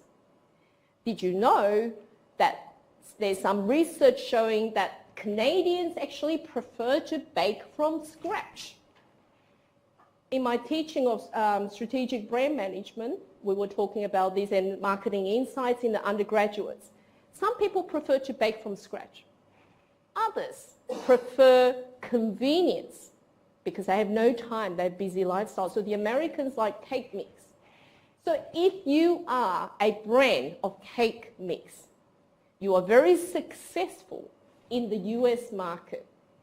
Your cake mix sells really well in the retail stores, in supermarkets, and you go to Canada and you say, I will just replicate success. I will use the same strategy that I use in the US, and I'll just use the same set of promotional efforts or the marketing mix in Canada. What happened is they don't sell very well. So then they had to go out and do more research, and what they found is that the Canadians prefer to bake from scratch. Not only that, when the moms go to the supermarket to buy cake mix or to buy wheat flour and all that, their children influence their purchasing behavior. They care a lot about their children's preferences. So with these two pieces of information, the cake mix company they were able to then turn around their business. What they then did was to add an extra step or two into the baking of the cake mix usage. So instead of having just adding water in US, they now ask you to add butter, crack 2 eggs, beat up the eggs, and then add water. So there's extra steps to make you feel like as if you are baking from scratch, right? That's what we have in Australia, but we have more steps. That's right, we have more steps. And perhaps it's to meet that need and preference that we don't really cheat. We just modify a bit, right? For busy people, maybe we can't quite get the ratio right of the flour versus the baking soda or the self-rising flour versus plain flour. Maybe we get confused, and then guess what? Your cake just doesn't rise. So what they did was they made modification to their product offering for the Canadian market. Then what they actually then do further with the promotion is they try to run advertisements that appeal to children. Because the children will look at the TV programs and they'll say, Mom, I want this brand of cake. I want this brand of cake. And when they next go to the shops, the mum will be influenced by the children who wants that with the teddy bear. So they may introduce a mascot, the teddy bear, or I don't know, some sort of like a koala bear or something that appeals to the children, and the children, the end user, that the ones that actually eat the cake would influence the mother or the parents that buy the products. A simple change to the marketing efforts actually improve their market share and their sales. So that's why they pay big money to the brand managers, to the marketing managers for that. So data informs insights. Insights informs decision. You need to collect data. That's why marketing function relies so much on marketing research data. They are collecting data on you all the time. So data inform insight, insight inform decision. Without data, you don't have insight.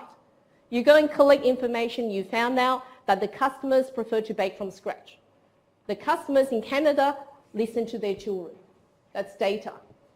That give you the insight, which then inform your decisions.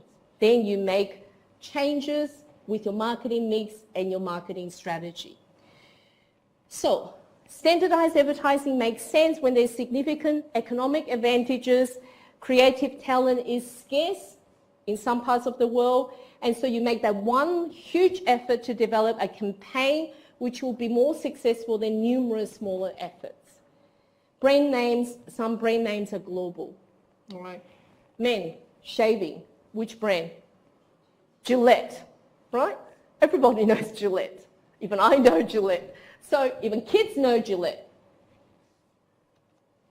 Standardized advertising does not make sense when cultural differences among nations are significant.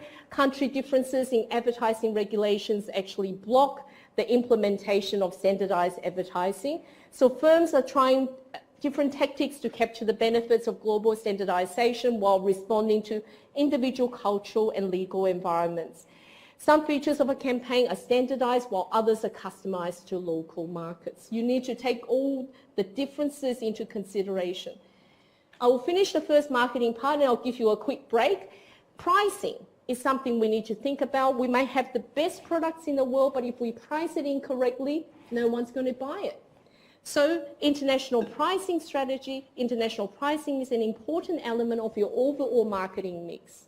3 issues to consider: the case of pricing discrimination, strategic pricing, regulations that affect pricing decisions. So price discrimination occurs when firms charge consumers in different countries different prices for the same product. But we do that all the time. So firms use pricing discrimination to boost our profit. Well, if we can charge more, why don't we? All right, it would be silly if we don't.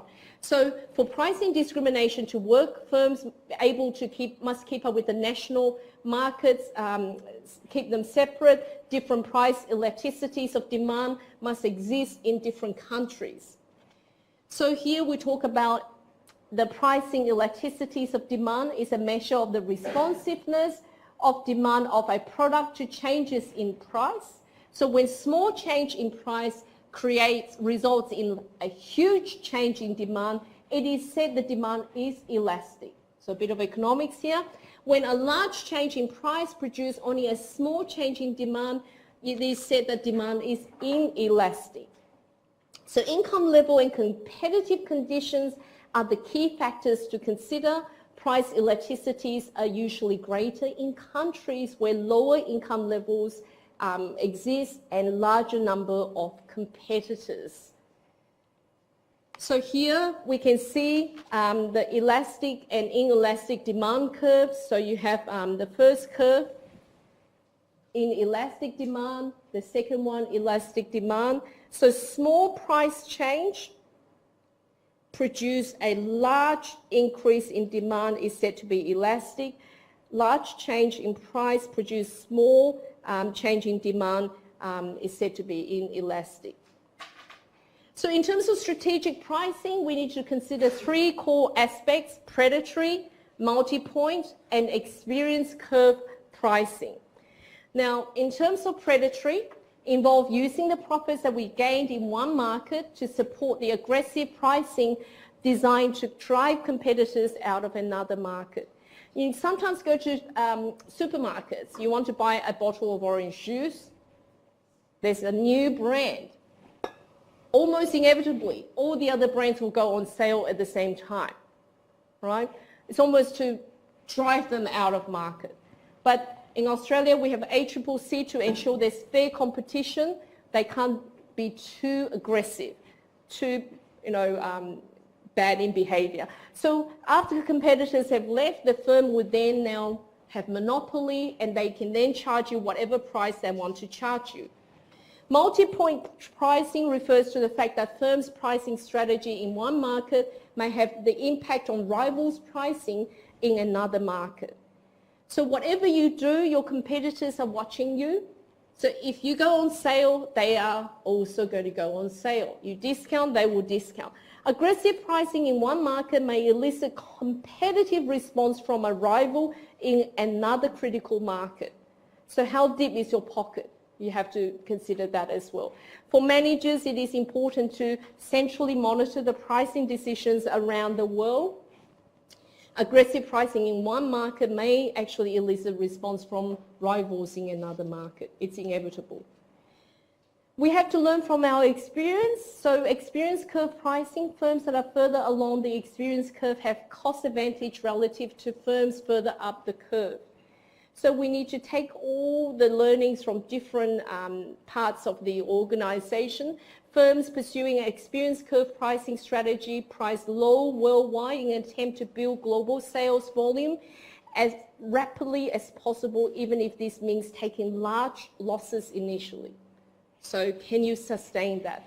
The firms believe that several years into the future, when it's moved down the experience curve, it will be making substantial profits and have cost advantage over its less aggressive competitors. So when iPhone go into India, for example, all right, they may have to think about this. Or when another brand go into another market, locally there may be other smartphones. So how can we compete with those competitors in that market? So we need to think about that.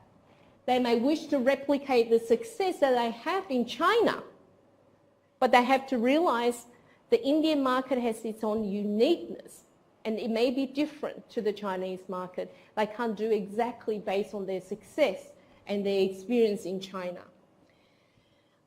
We need to consider some of the regulations that may influence pricing in different markets. Anti-dumping regulations, dumping. It's always amazed me how many people don't understand the concept of dumping, and they will provide an incorrect definition in the exam. Dumping occurs whenever a firm sells a product for a price that is less than the cost of producing it. That's it, right? So anti-dumping rules set the floor under export prices and limit the firm's ability to pursue strategic pricing. Now, in terms of competition, so competition policy, many industrialized nations have regulation designed to promote healthy competition in the marketplace in order to restrict monopoly practices. We don't want a monopoly, because then they can charge whatever price they want, and then the consumers suffer, the customers suffer.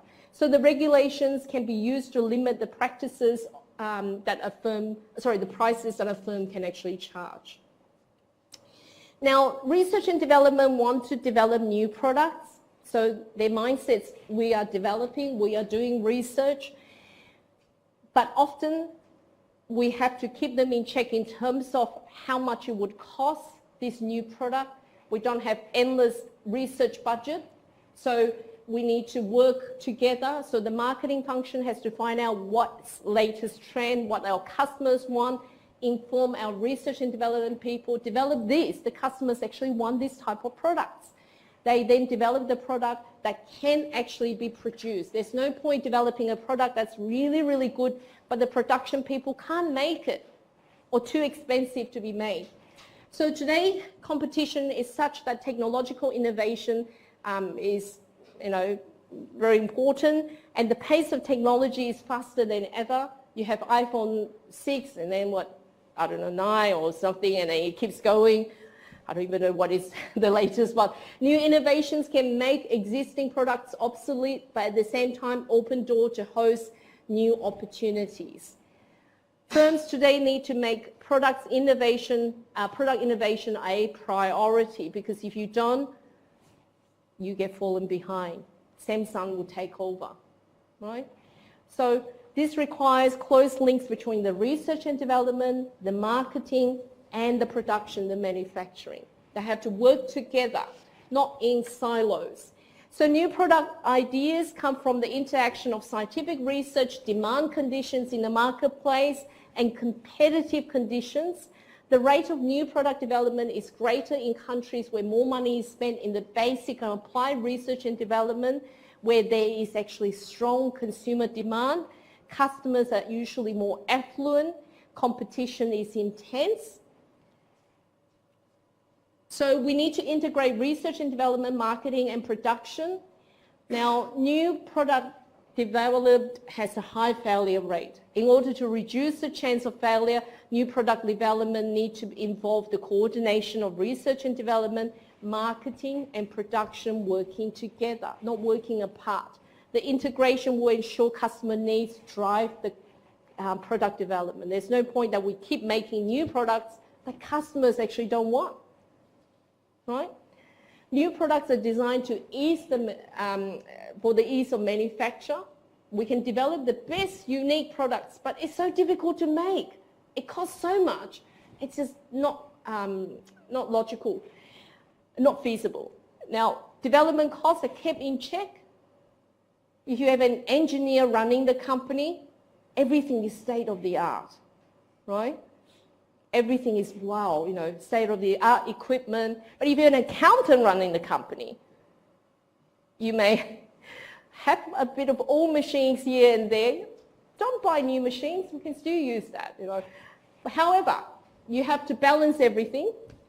Time. We also need to look at the time to develop and how much cost, and time to market is actually minimized, because otherwise the competitors will do it before you get to it. Cross-functional integration is facilitated by cross-functional product development teams, and there needs to be the effective communication between all the cross-functional teams, the marketing, the research and development, the production, and so on. You need a heavyweight to lead the project, right? So, it's like in university, you need a professor to lead the project. It may be the other junior academics that do the other groundwork, but the professor coordinates the whole thing. So there's more that clout, that influence. Include members from all the critical functional areas and have members located together so they have good communication. Establish really clear goals. What is it that we're trying to achieve? It's like with your assignment. Do you have clear goals of what your group is trying to achieve?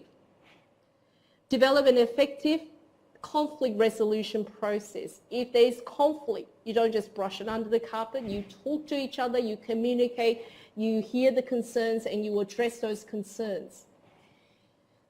In building global research and development capabilities, we need to ensure that we can adequately commercialize our new technologies that we come up with. So firms need to integrate research and development with the marketing. The commercialization of new technologies will require the firms to develop different versions for different countries. There may be a version for the developed countries versus the developing countries. It may appeal to different customers and end users. It may require research and development in North America, Asia Pacific, and Europe, closely linked by formal and informal integrating mechanisms with marketing operations in each of their regions and different manufacturing facilities to meet the demands.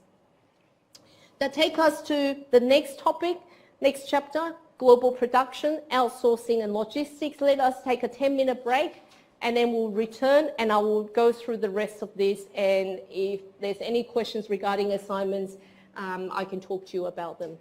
Let us take a 10-minute break, please.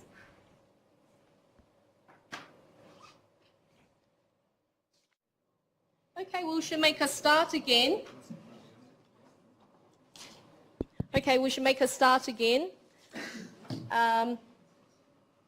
So before the break, I finished talking about global marketing, research and development, now next part is global production, outsourcing and logistics. Now you will note that our notes are pretty extensive. Sometimes it's near impossible for me to go through every single slide. Professor Chatty's attitude is that you at postgraduate level should take charge of your learning, so you're expected to read the notes, to go through the chapters on your own. So I will try my best to cover the essential parts. If I don't get to cover every single part, rest assured the notes are all there. You can download a copy, you can refer to it. But earlier on I talked about research and marketing, research and development, and production. Now specifically we are going to look at production, outsourcing and logistics. You know, for marketing to work effectively well, they have to be integrated, all these three functions. The marketing has to inform us in terms of what the customers want. The research and development have to be able to make and research on developing new products that actually meet the new emerging trends and what the customers really want to have in the products. For example, the fourth vestibular advertisement, the shoe compartment. Such a simple modification, but it appeals to that particular target audience. It may not appeal to you, but it appeals to them, to that girl, to that age group. So we need to ensure marketing work with the research and development, work with production, all right? So now we're going to look at the nuts and bolts of production. So after you read this chapter, you should be able to explain why production and logistics decisions are of central importance in many multinational enterprises. Explain how country differences, production, technology, and product features all affect the choice of where to locate their production activities. Now we talked about these economies of scale. We talked about this, how sometimes in a multinational corporation, we need to think about how we can cut costs. And so if the labor costs are more in Australia, we may have to shift our production overseas, okay? So we may have to look at, country differences, production technology, and product features all affect the choice of where we locate our production activities. Appreciate how the role of foreign subsidiaries in production can be enhanced over time as they accumulate more knowledge. There's no point that we don't learn from our experience. So if the Indian subsidiary continue to outperform the other subsidiaries, we have to draw learning from that. What is it that they're doing so well in India? Or what is it they're doing so well in Thailand, in China, and so on? Or why is that subsidiary not performing as well? So we need to make sure we learn from all this, that we are truly integrating knowledge. Identify the factors that influence a firm's decision of whether to source supplies from within the company or foreign suppliers. The concept of make or buy. Now, every so often, we examine you on this question. When do companies make in-house? When do companies buy? So the concept of making in-house versus outsourcing is a question that we can ask for the part on production. What influenced the decision around making in-house versus outsourcing, buying from outside? Understand what is required to efficiently coordinate a globally dispersed production system. Okay, before I do that, let me see.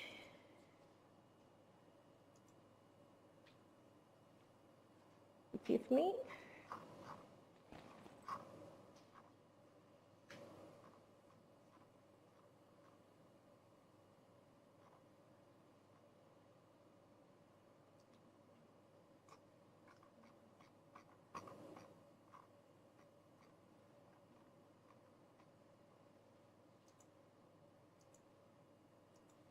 Okay, so we need to understand all these factors can influence our decision around where to locate our production. So as a multinational company, we need to consider some of these issues. 5 issues. Where should production activities be located? Do we locate here in Australia, but the labour cost is expensive, but the country of origin effect is good? When you say a product that's made in Australia, people like it because they naturally think, oh, health food supplements made in Australia, good quality. If you make your products in China, it may be cheaper, or some other parts of the world, but then people may no longer buy your brand of health supplements if it's not made in Australia. So these are the things that you need to consider. What are the long-term strategic role of your foreign production sites? How should a globally dispersed supply chain be managed? Taking into account the information communication technologies in place and the management of global logistics, which is very important. Should the firm manage global logistics itself, or should it outsource that activity? Now, I don't know how many of you have experiences where, for example, you call up the customer center. You're actually talking to someone, say, in the Philippines or India. Yeah?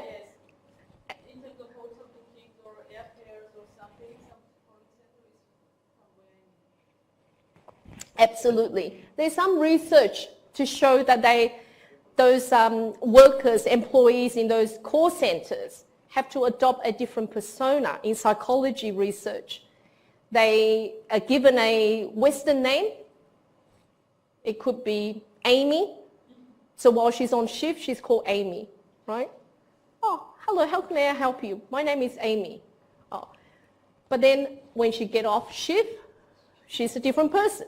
So there's research shows in terms of, there's a bit of research in the area of call centers on different aspects. So I was reading an article a while ago about the psychological effects on the well-being of these kind of employees and the stress levels and all that.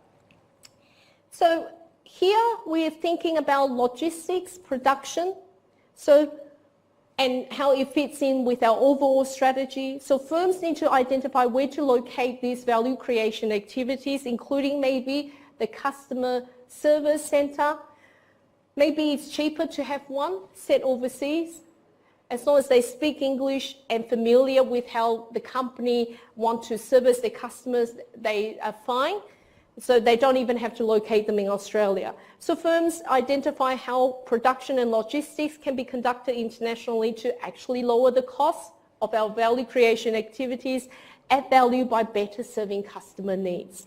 Production refers to activities involved in creating the product.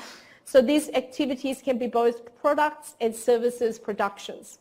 Logistics, on the other hand, refers to the procurement and physical transmission of materials through the supply chain from suppliers to customers. Sometimes we might set up production in a certain country because we want the close proximity to the raw materials that we really need, or we want to take advantage of the cheaper labor costs. So to lower the cost of value creation, firms disperse their production to these locations where activities can be performed most efficiently in. Now, once upon a time, manufacturing in China was very cheap, but it is getting more expensive. So why does Apple, as a company, still stay with China? Because there's all these other supporting industries in place, right? It all works very well. So it's not maybe worthwhile for Apple to move to another country. Manage the global supply chain efficiently to better match supply and demand. Now, to improve the overall quality, adding value by better serving our customers' needs, firms need to eliminate defective products. So we need to also look at wastages and defects as well. Improved quality will also reduce costs. To increase product quality, firms must use programs like Six Sigma, all right, to reduce defects, boost the overall productivity, eliminate wastages, and cut costs throughout the whole production process of the firm. Six Sigma, a direct descendant of the Total Quality Management, TQM, has a goal to improve the overall product quality. Now, in Australia, firms are increasingly meeting the standards set forth by ISO 9000. European firms must meet the ISO 9000 standards before they are even allowed access to a European Union marketplace. So it's a series of quality-related documents created by the International Organization of Standardization, ISO. So it's more and more becoming an international requirement for quality management systems. So if you want to tackle the European marketplace, you need to meet that ISO 9000 standards. In terms of international companies, they need to also consider two other important production and logistic objectives. Production and logistics functions must be able to meet and accommodate the demands of local responsiveness. So there are national differences in terms of our consumer tastes and preferences, as we know. So you may need to make product offering different. Also, infrastructure in place in the country may be different. Distribution network systems, some may be more shorter channel length, longer. Some may be exclusive distribution. So you have to take all that into consideration. And also the host country requirements. They may have more strict standards or more lenient or even just different. Production and logistics must be able to respond quickly to the shifts in consumer demand. We may want to make this. We are so good at making this. I just want to continue to make this. The production people just want to make this. But this is not what the customers want. Please change, right? In pharmaceutical industry, you tablet, you make capsules, you have molds, right? Customers no longer want such a huge tablet. But I'm very good at making such huge tablets. But we don't want such big tablets. You need to make smaller tablets, capsules, enteric coated, to prevent gastric reflux and so on. So you need to meet customer demand. It needs to be a time-based competition, so real time, just in time. Microsoft's and Flextronics' use of real-time information about demand patterns and inventory matching is very, very important for the business. So the relationship between quality and cost is something that we need to consider as well. We need to consider how can we improve our overall product liability. So if we want to improve our product liability, we need to perhaps look at performance reliability. We need to look at lowering rework and scrap costs that we need to spend on defects. We might need to rework them. We need to increase our productivity. That would lower our overall manufacturing costs, which will overall increase the firm's profit. Now, in terms of lowering warranty costs as well, we need to ensure that the products that we produce are not going to break. It will stay well within the warranty period, and that will lower our overall service costs, which will also mean improved profit. So these are all the things that we need to consider in terms of quality of our products or services versus costs involved. So we need to consider where to locate production. We need to take into consideration country factors, technological factors, and even product factors. So firms should locate manufacturing activities in those locations where the economic, political, cultural conditions, including relative factor costs, going back to your topic on trade theory. Remember that topic? If you have forgotten, revise your memory, refresh your memory. There will always, mark my word, always one question about trade theory. All right? The typical ones is for them to give you one. Compare mercantilism versus product life cycle theory. Or they say, what are the differences between classical versus the classical country-based trade theories versus the more modern firm-based trade theories? There will always be a question. I'll be really surprised if there isn't one. Firms should locate their manufacturing activities where those conditions, like such as economic, political, cultural, are conducive for the firm to locate the production in those places. Country factors can affect location decisions because the availability of skilled labor may be different from place to place, and the supporting industries, such as the case with Apple in China, formal and informal trade barriers.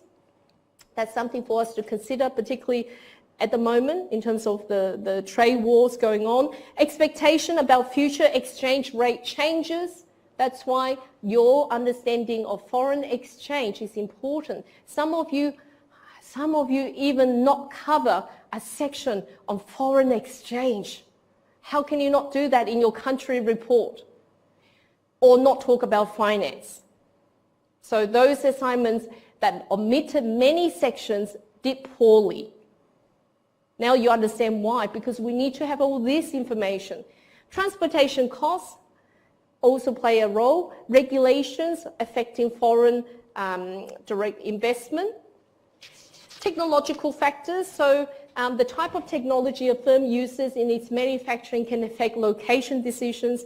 Now, if you print off the lecture slides, you will see there's additional notes underneath the slides. You're more than welcome to refer to them. I may not be able to go through all of them in detail. So 3 different characteristics of manufacturing technology are of interest. 1, the level of fixed costs. As we know, fixed cost is fixed. There is cost involved in making this 1 unit of product, okay? The larger the batch, the cheaper the cost, or you spread out the cost, fixed costs across a larger batch. Determine the single plant or multi-plant operation, so the level of fixed costs can influence that.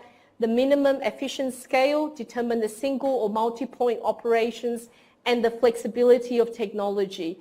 How flexible it is in terms of our manufacturing process, and also whether we need to mass customization. So all these play a role in terms of influencing how we decide our manufacturing and location. Now, concentration production at a few choice locations makes sense when fixed costs are huge and the minimum efficient scale of production is high and flexible manufacturing technologies are available. But when it's not, then it doesn't make as much sense. Production in multiple locations makes sense when both fixed costs and the minimum efficient scale of production are relatively low and appropriate flexible manufacturing technologies are not available. So these all play a role in terms of influencing where we locate our production. So this is a typical unit cost curve, and basically the larger the minimum efficient scale of a plant relative to the total global demand, the greater the argument for centralizing production in a single location or limited number of locations. Alternatively, when the minimum efficient scale of production is low relative to the global demand, it may be economical to make the product at several locations. So firms need to consider all this in their decision making. Now, in terms of product factors, 2 product factors can impact on our decision about location. 1, the product value to weight ratio. So if the value to weight ratio is high, it is practical to produce the product in a single location and then export it to other parts of the world. Now, if the value to weight ratio is low, there is greater pressure to manufacture the product in multi-locations across the world. 2, whether the product serves universal needs or not. Where the product serves a universal need, the need for local responsiveness falls, increasing the overall attractiveness of concentrating manufacturing in a central location. So in considering our production facilities, 2 basic strategies: concentrating them in the optimal location and serving the world market from there, or decentralizing them into various regional or national locations that are close to our major markets. This is a useful table. Whenever you see tables in your textbook, have a look at them. You know, the ones that summarize strategy versus other functions, such as the ones that we had a look in the topic of organizational architecture was very useful in summarizing all the key concepts. So here, this table pretty much summarized what I talked about in the last few slides. So you take into consideration country factors, technological factors, product factors in determining whether you favor a concentrated production or a concentrated production or a decentralized production. So I'll get you to look at that in more detail in your own time. I'm just a bit constrained with time. Now, in terms of strategic role of foreign factories, the strategic role of foreign factories and the strategic advantage of that of a particular location can actually change over time. Now, I said to you, you can pick the best strategy in the world, but strategies need to evolve with time. You need to look at what's happening in the marketplace in terms of competition, what are the emerging threats, what are some of the opportunities. So even with your manufacturing and production, it needs to catch up with time. It needs to meet the demands in supply, and you also need to look at what are the competitors doing. Factories initially established to take advantage of low labor costs can evolve into facilities with advanced design capabilities. We may then need to move some other production somewhere cheaper. Improvement in facilities comes from two sources: the pressure to lower costs to respond to local markets. Now, in your topic 7, in week 7, the 4 basic strategies, how you determine which strategies you use for your assignment is you need to consider the pressure for costs versus the pressure for local responsiveness. If you pick a particular strategy, you need to explain, you need to provide a bit of justification as to why you picked that strategy. Because of this, pressure is low, that pressure is high, vice versa, that kind of thing. An increase in the availability of advanced factors of production is another consideration. So improvement in terms of in a facility comes from these two sources. Now, many companies now see foreign factories as globally dispersed centers of excellence. So, you know, they may manufacture very well out in China, and, you know, that's a center of excellence. The philosophy supports the development of transnational strategy. Basically, remember the organizational chart for transnational firms? They have notes everywhere, you know, and then they learn from all the different subsidiaries, integrate the knowledge, the learning experience. A major aspect of transnational strategy is the belief in global learning. If we consistently do well in the Indian subsidiary, we need to learn from that. The idea that valuable knowledge does not reside in just the firm's domestic operations, it may be found in the foreign subsidiaries, and we need to leverage off that. So bring back the manager that head up the Indian operation. We need to draw some learning from that, lessons learned. This implies that firms are less likely to switch production to new locations simply because some underlying variable like wage rates has changed. So we need to consider carefully and not just act because the wage rate has changed. Now, in terms of outsourcing, the concept of when do we make in-house, when do we buy, as I said, has been a previous examinable question. So the concept of when do we make in-house, when do we outsource? The make or buy decisions important factors in the firm's overall manufacturing strategies. Today's service firms also face the make or buy decisions as they choose which activities to outsource and which do we keep in-house. Make or buy decisions involving international markets are more complex than those involving domestic markets. Now, the next few slides talk about this a bit more, so I may not go into detail. I want you to have a read about the advantages of making products in-house versus outsourcing. When do we make in-house? When do we buy? Okay? The advantages of buying versus making in-house. A lot depends on what you're trying to achieve and what are your considerations. Is there some Trade secrets, is there some things that you don't want others to know that you make in-house? Okay, so the benefits of manufacturing in-house, greater when highly specialized assets and involve vertical integration is necessary for protecting proprietary knowledge. You don't want others to know. If the firm is more efficient than external suppliers, then you make in-house. Strategic alliances, some of you may actually say we want to form some sort of strategic partnership, strategic alliance as a choice of entry mode for your assignment, and that is fine. But you have to explain why and how would that go with your choice of strategy. Logistics is something we need to also consider in managing global supply chain. So you may want to look up the example of DHL or Toll in terms of what they do with their logistics management to manage their global supply chain at the lowest cost possible and better serving their customer needs, and how their strategy helped their firm to establish competitive advantage over the other competitors. Just-in-time concept, we hear it across the whole management spectrum. Whichever unit you study, you almost inevitably come across the concept of just-in-time.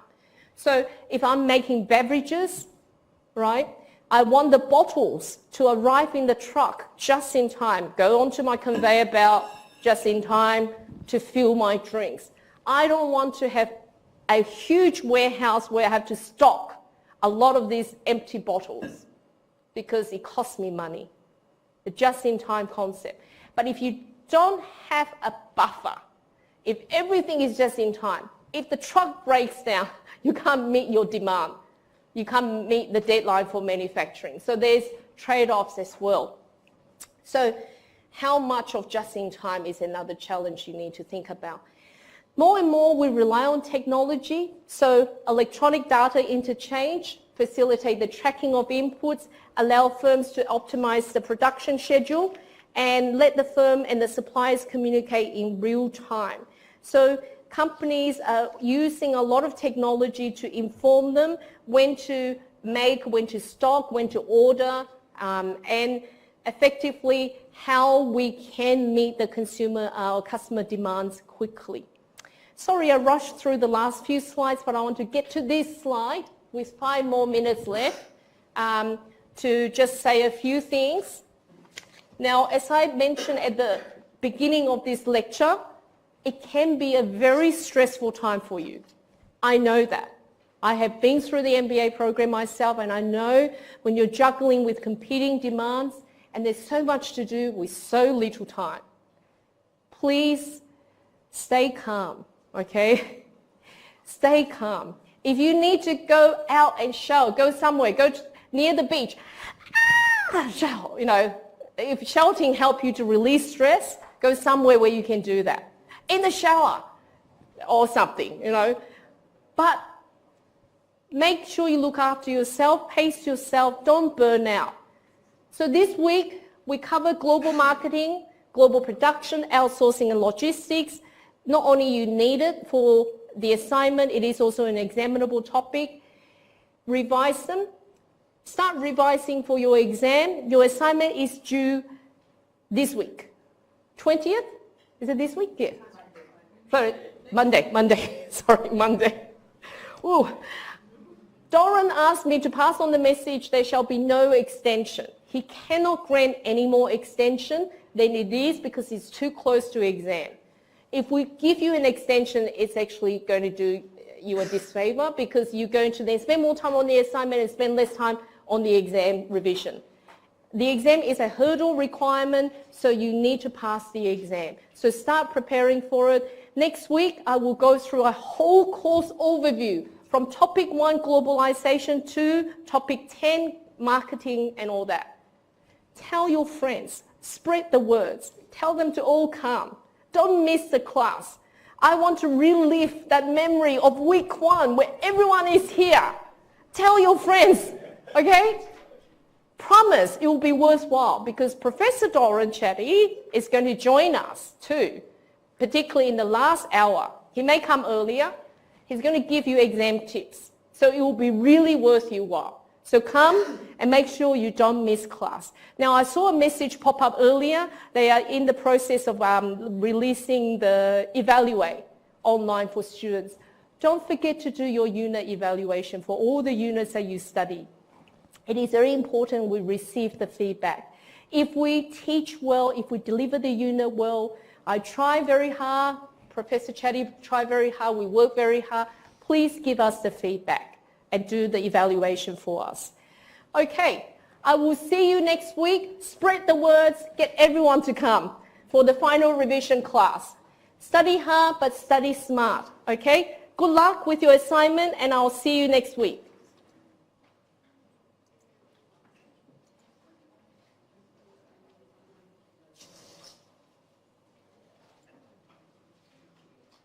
Thank you, see you.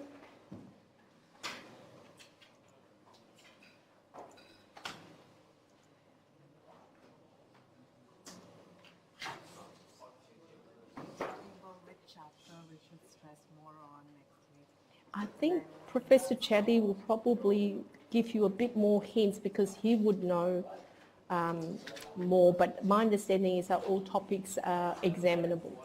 Yeah, I don't have more information beyond that. That's why from my experience is that along the way I try to emphasize the key important ones. Like, for example, make or buy, this, that kind of stuff. Okay, all right. So make sure you come next week. Yeah. Hi.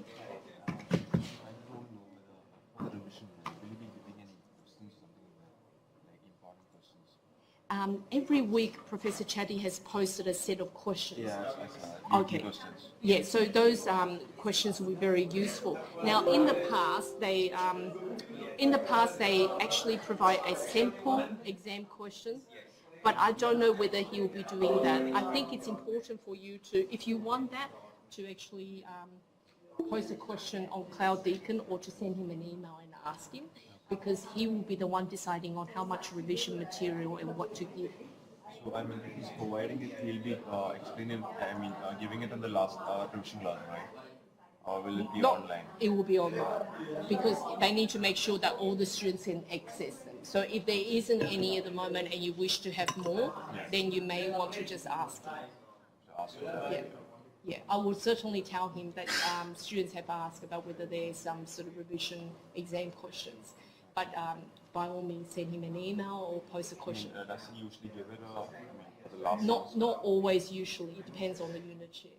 It's different last semester? It was a different unit last semester? Every semester, it's usually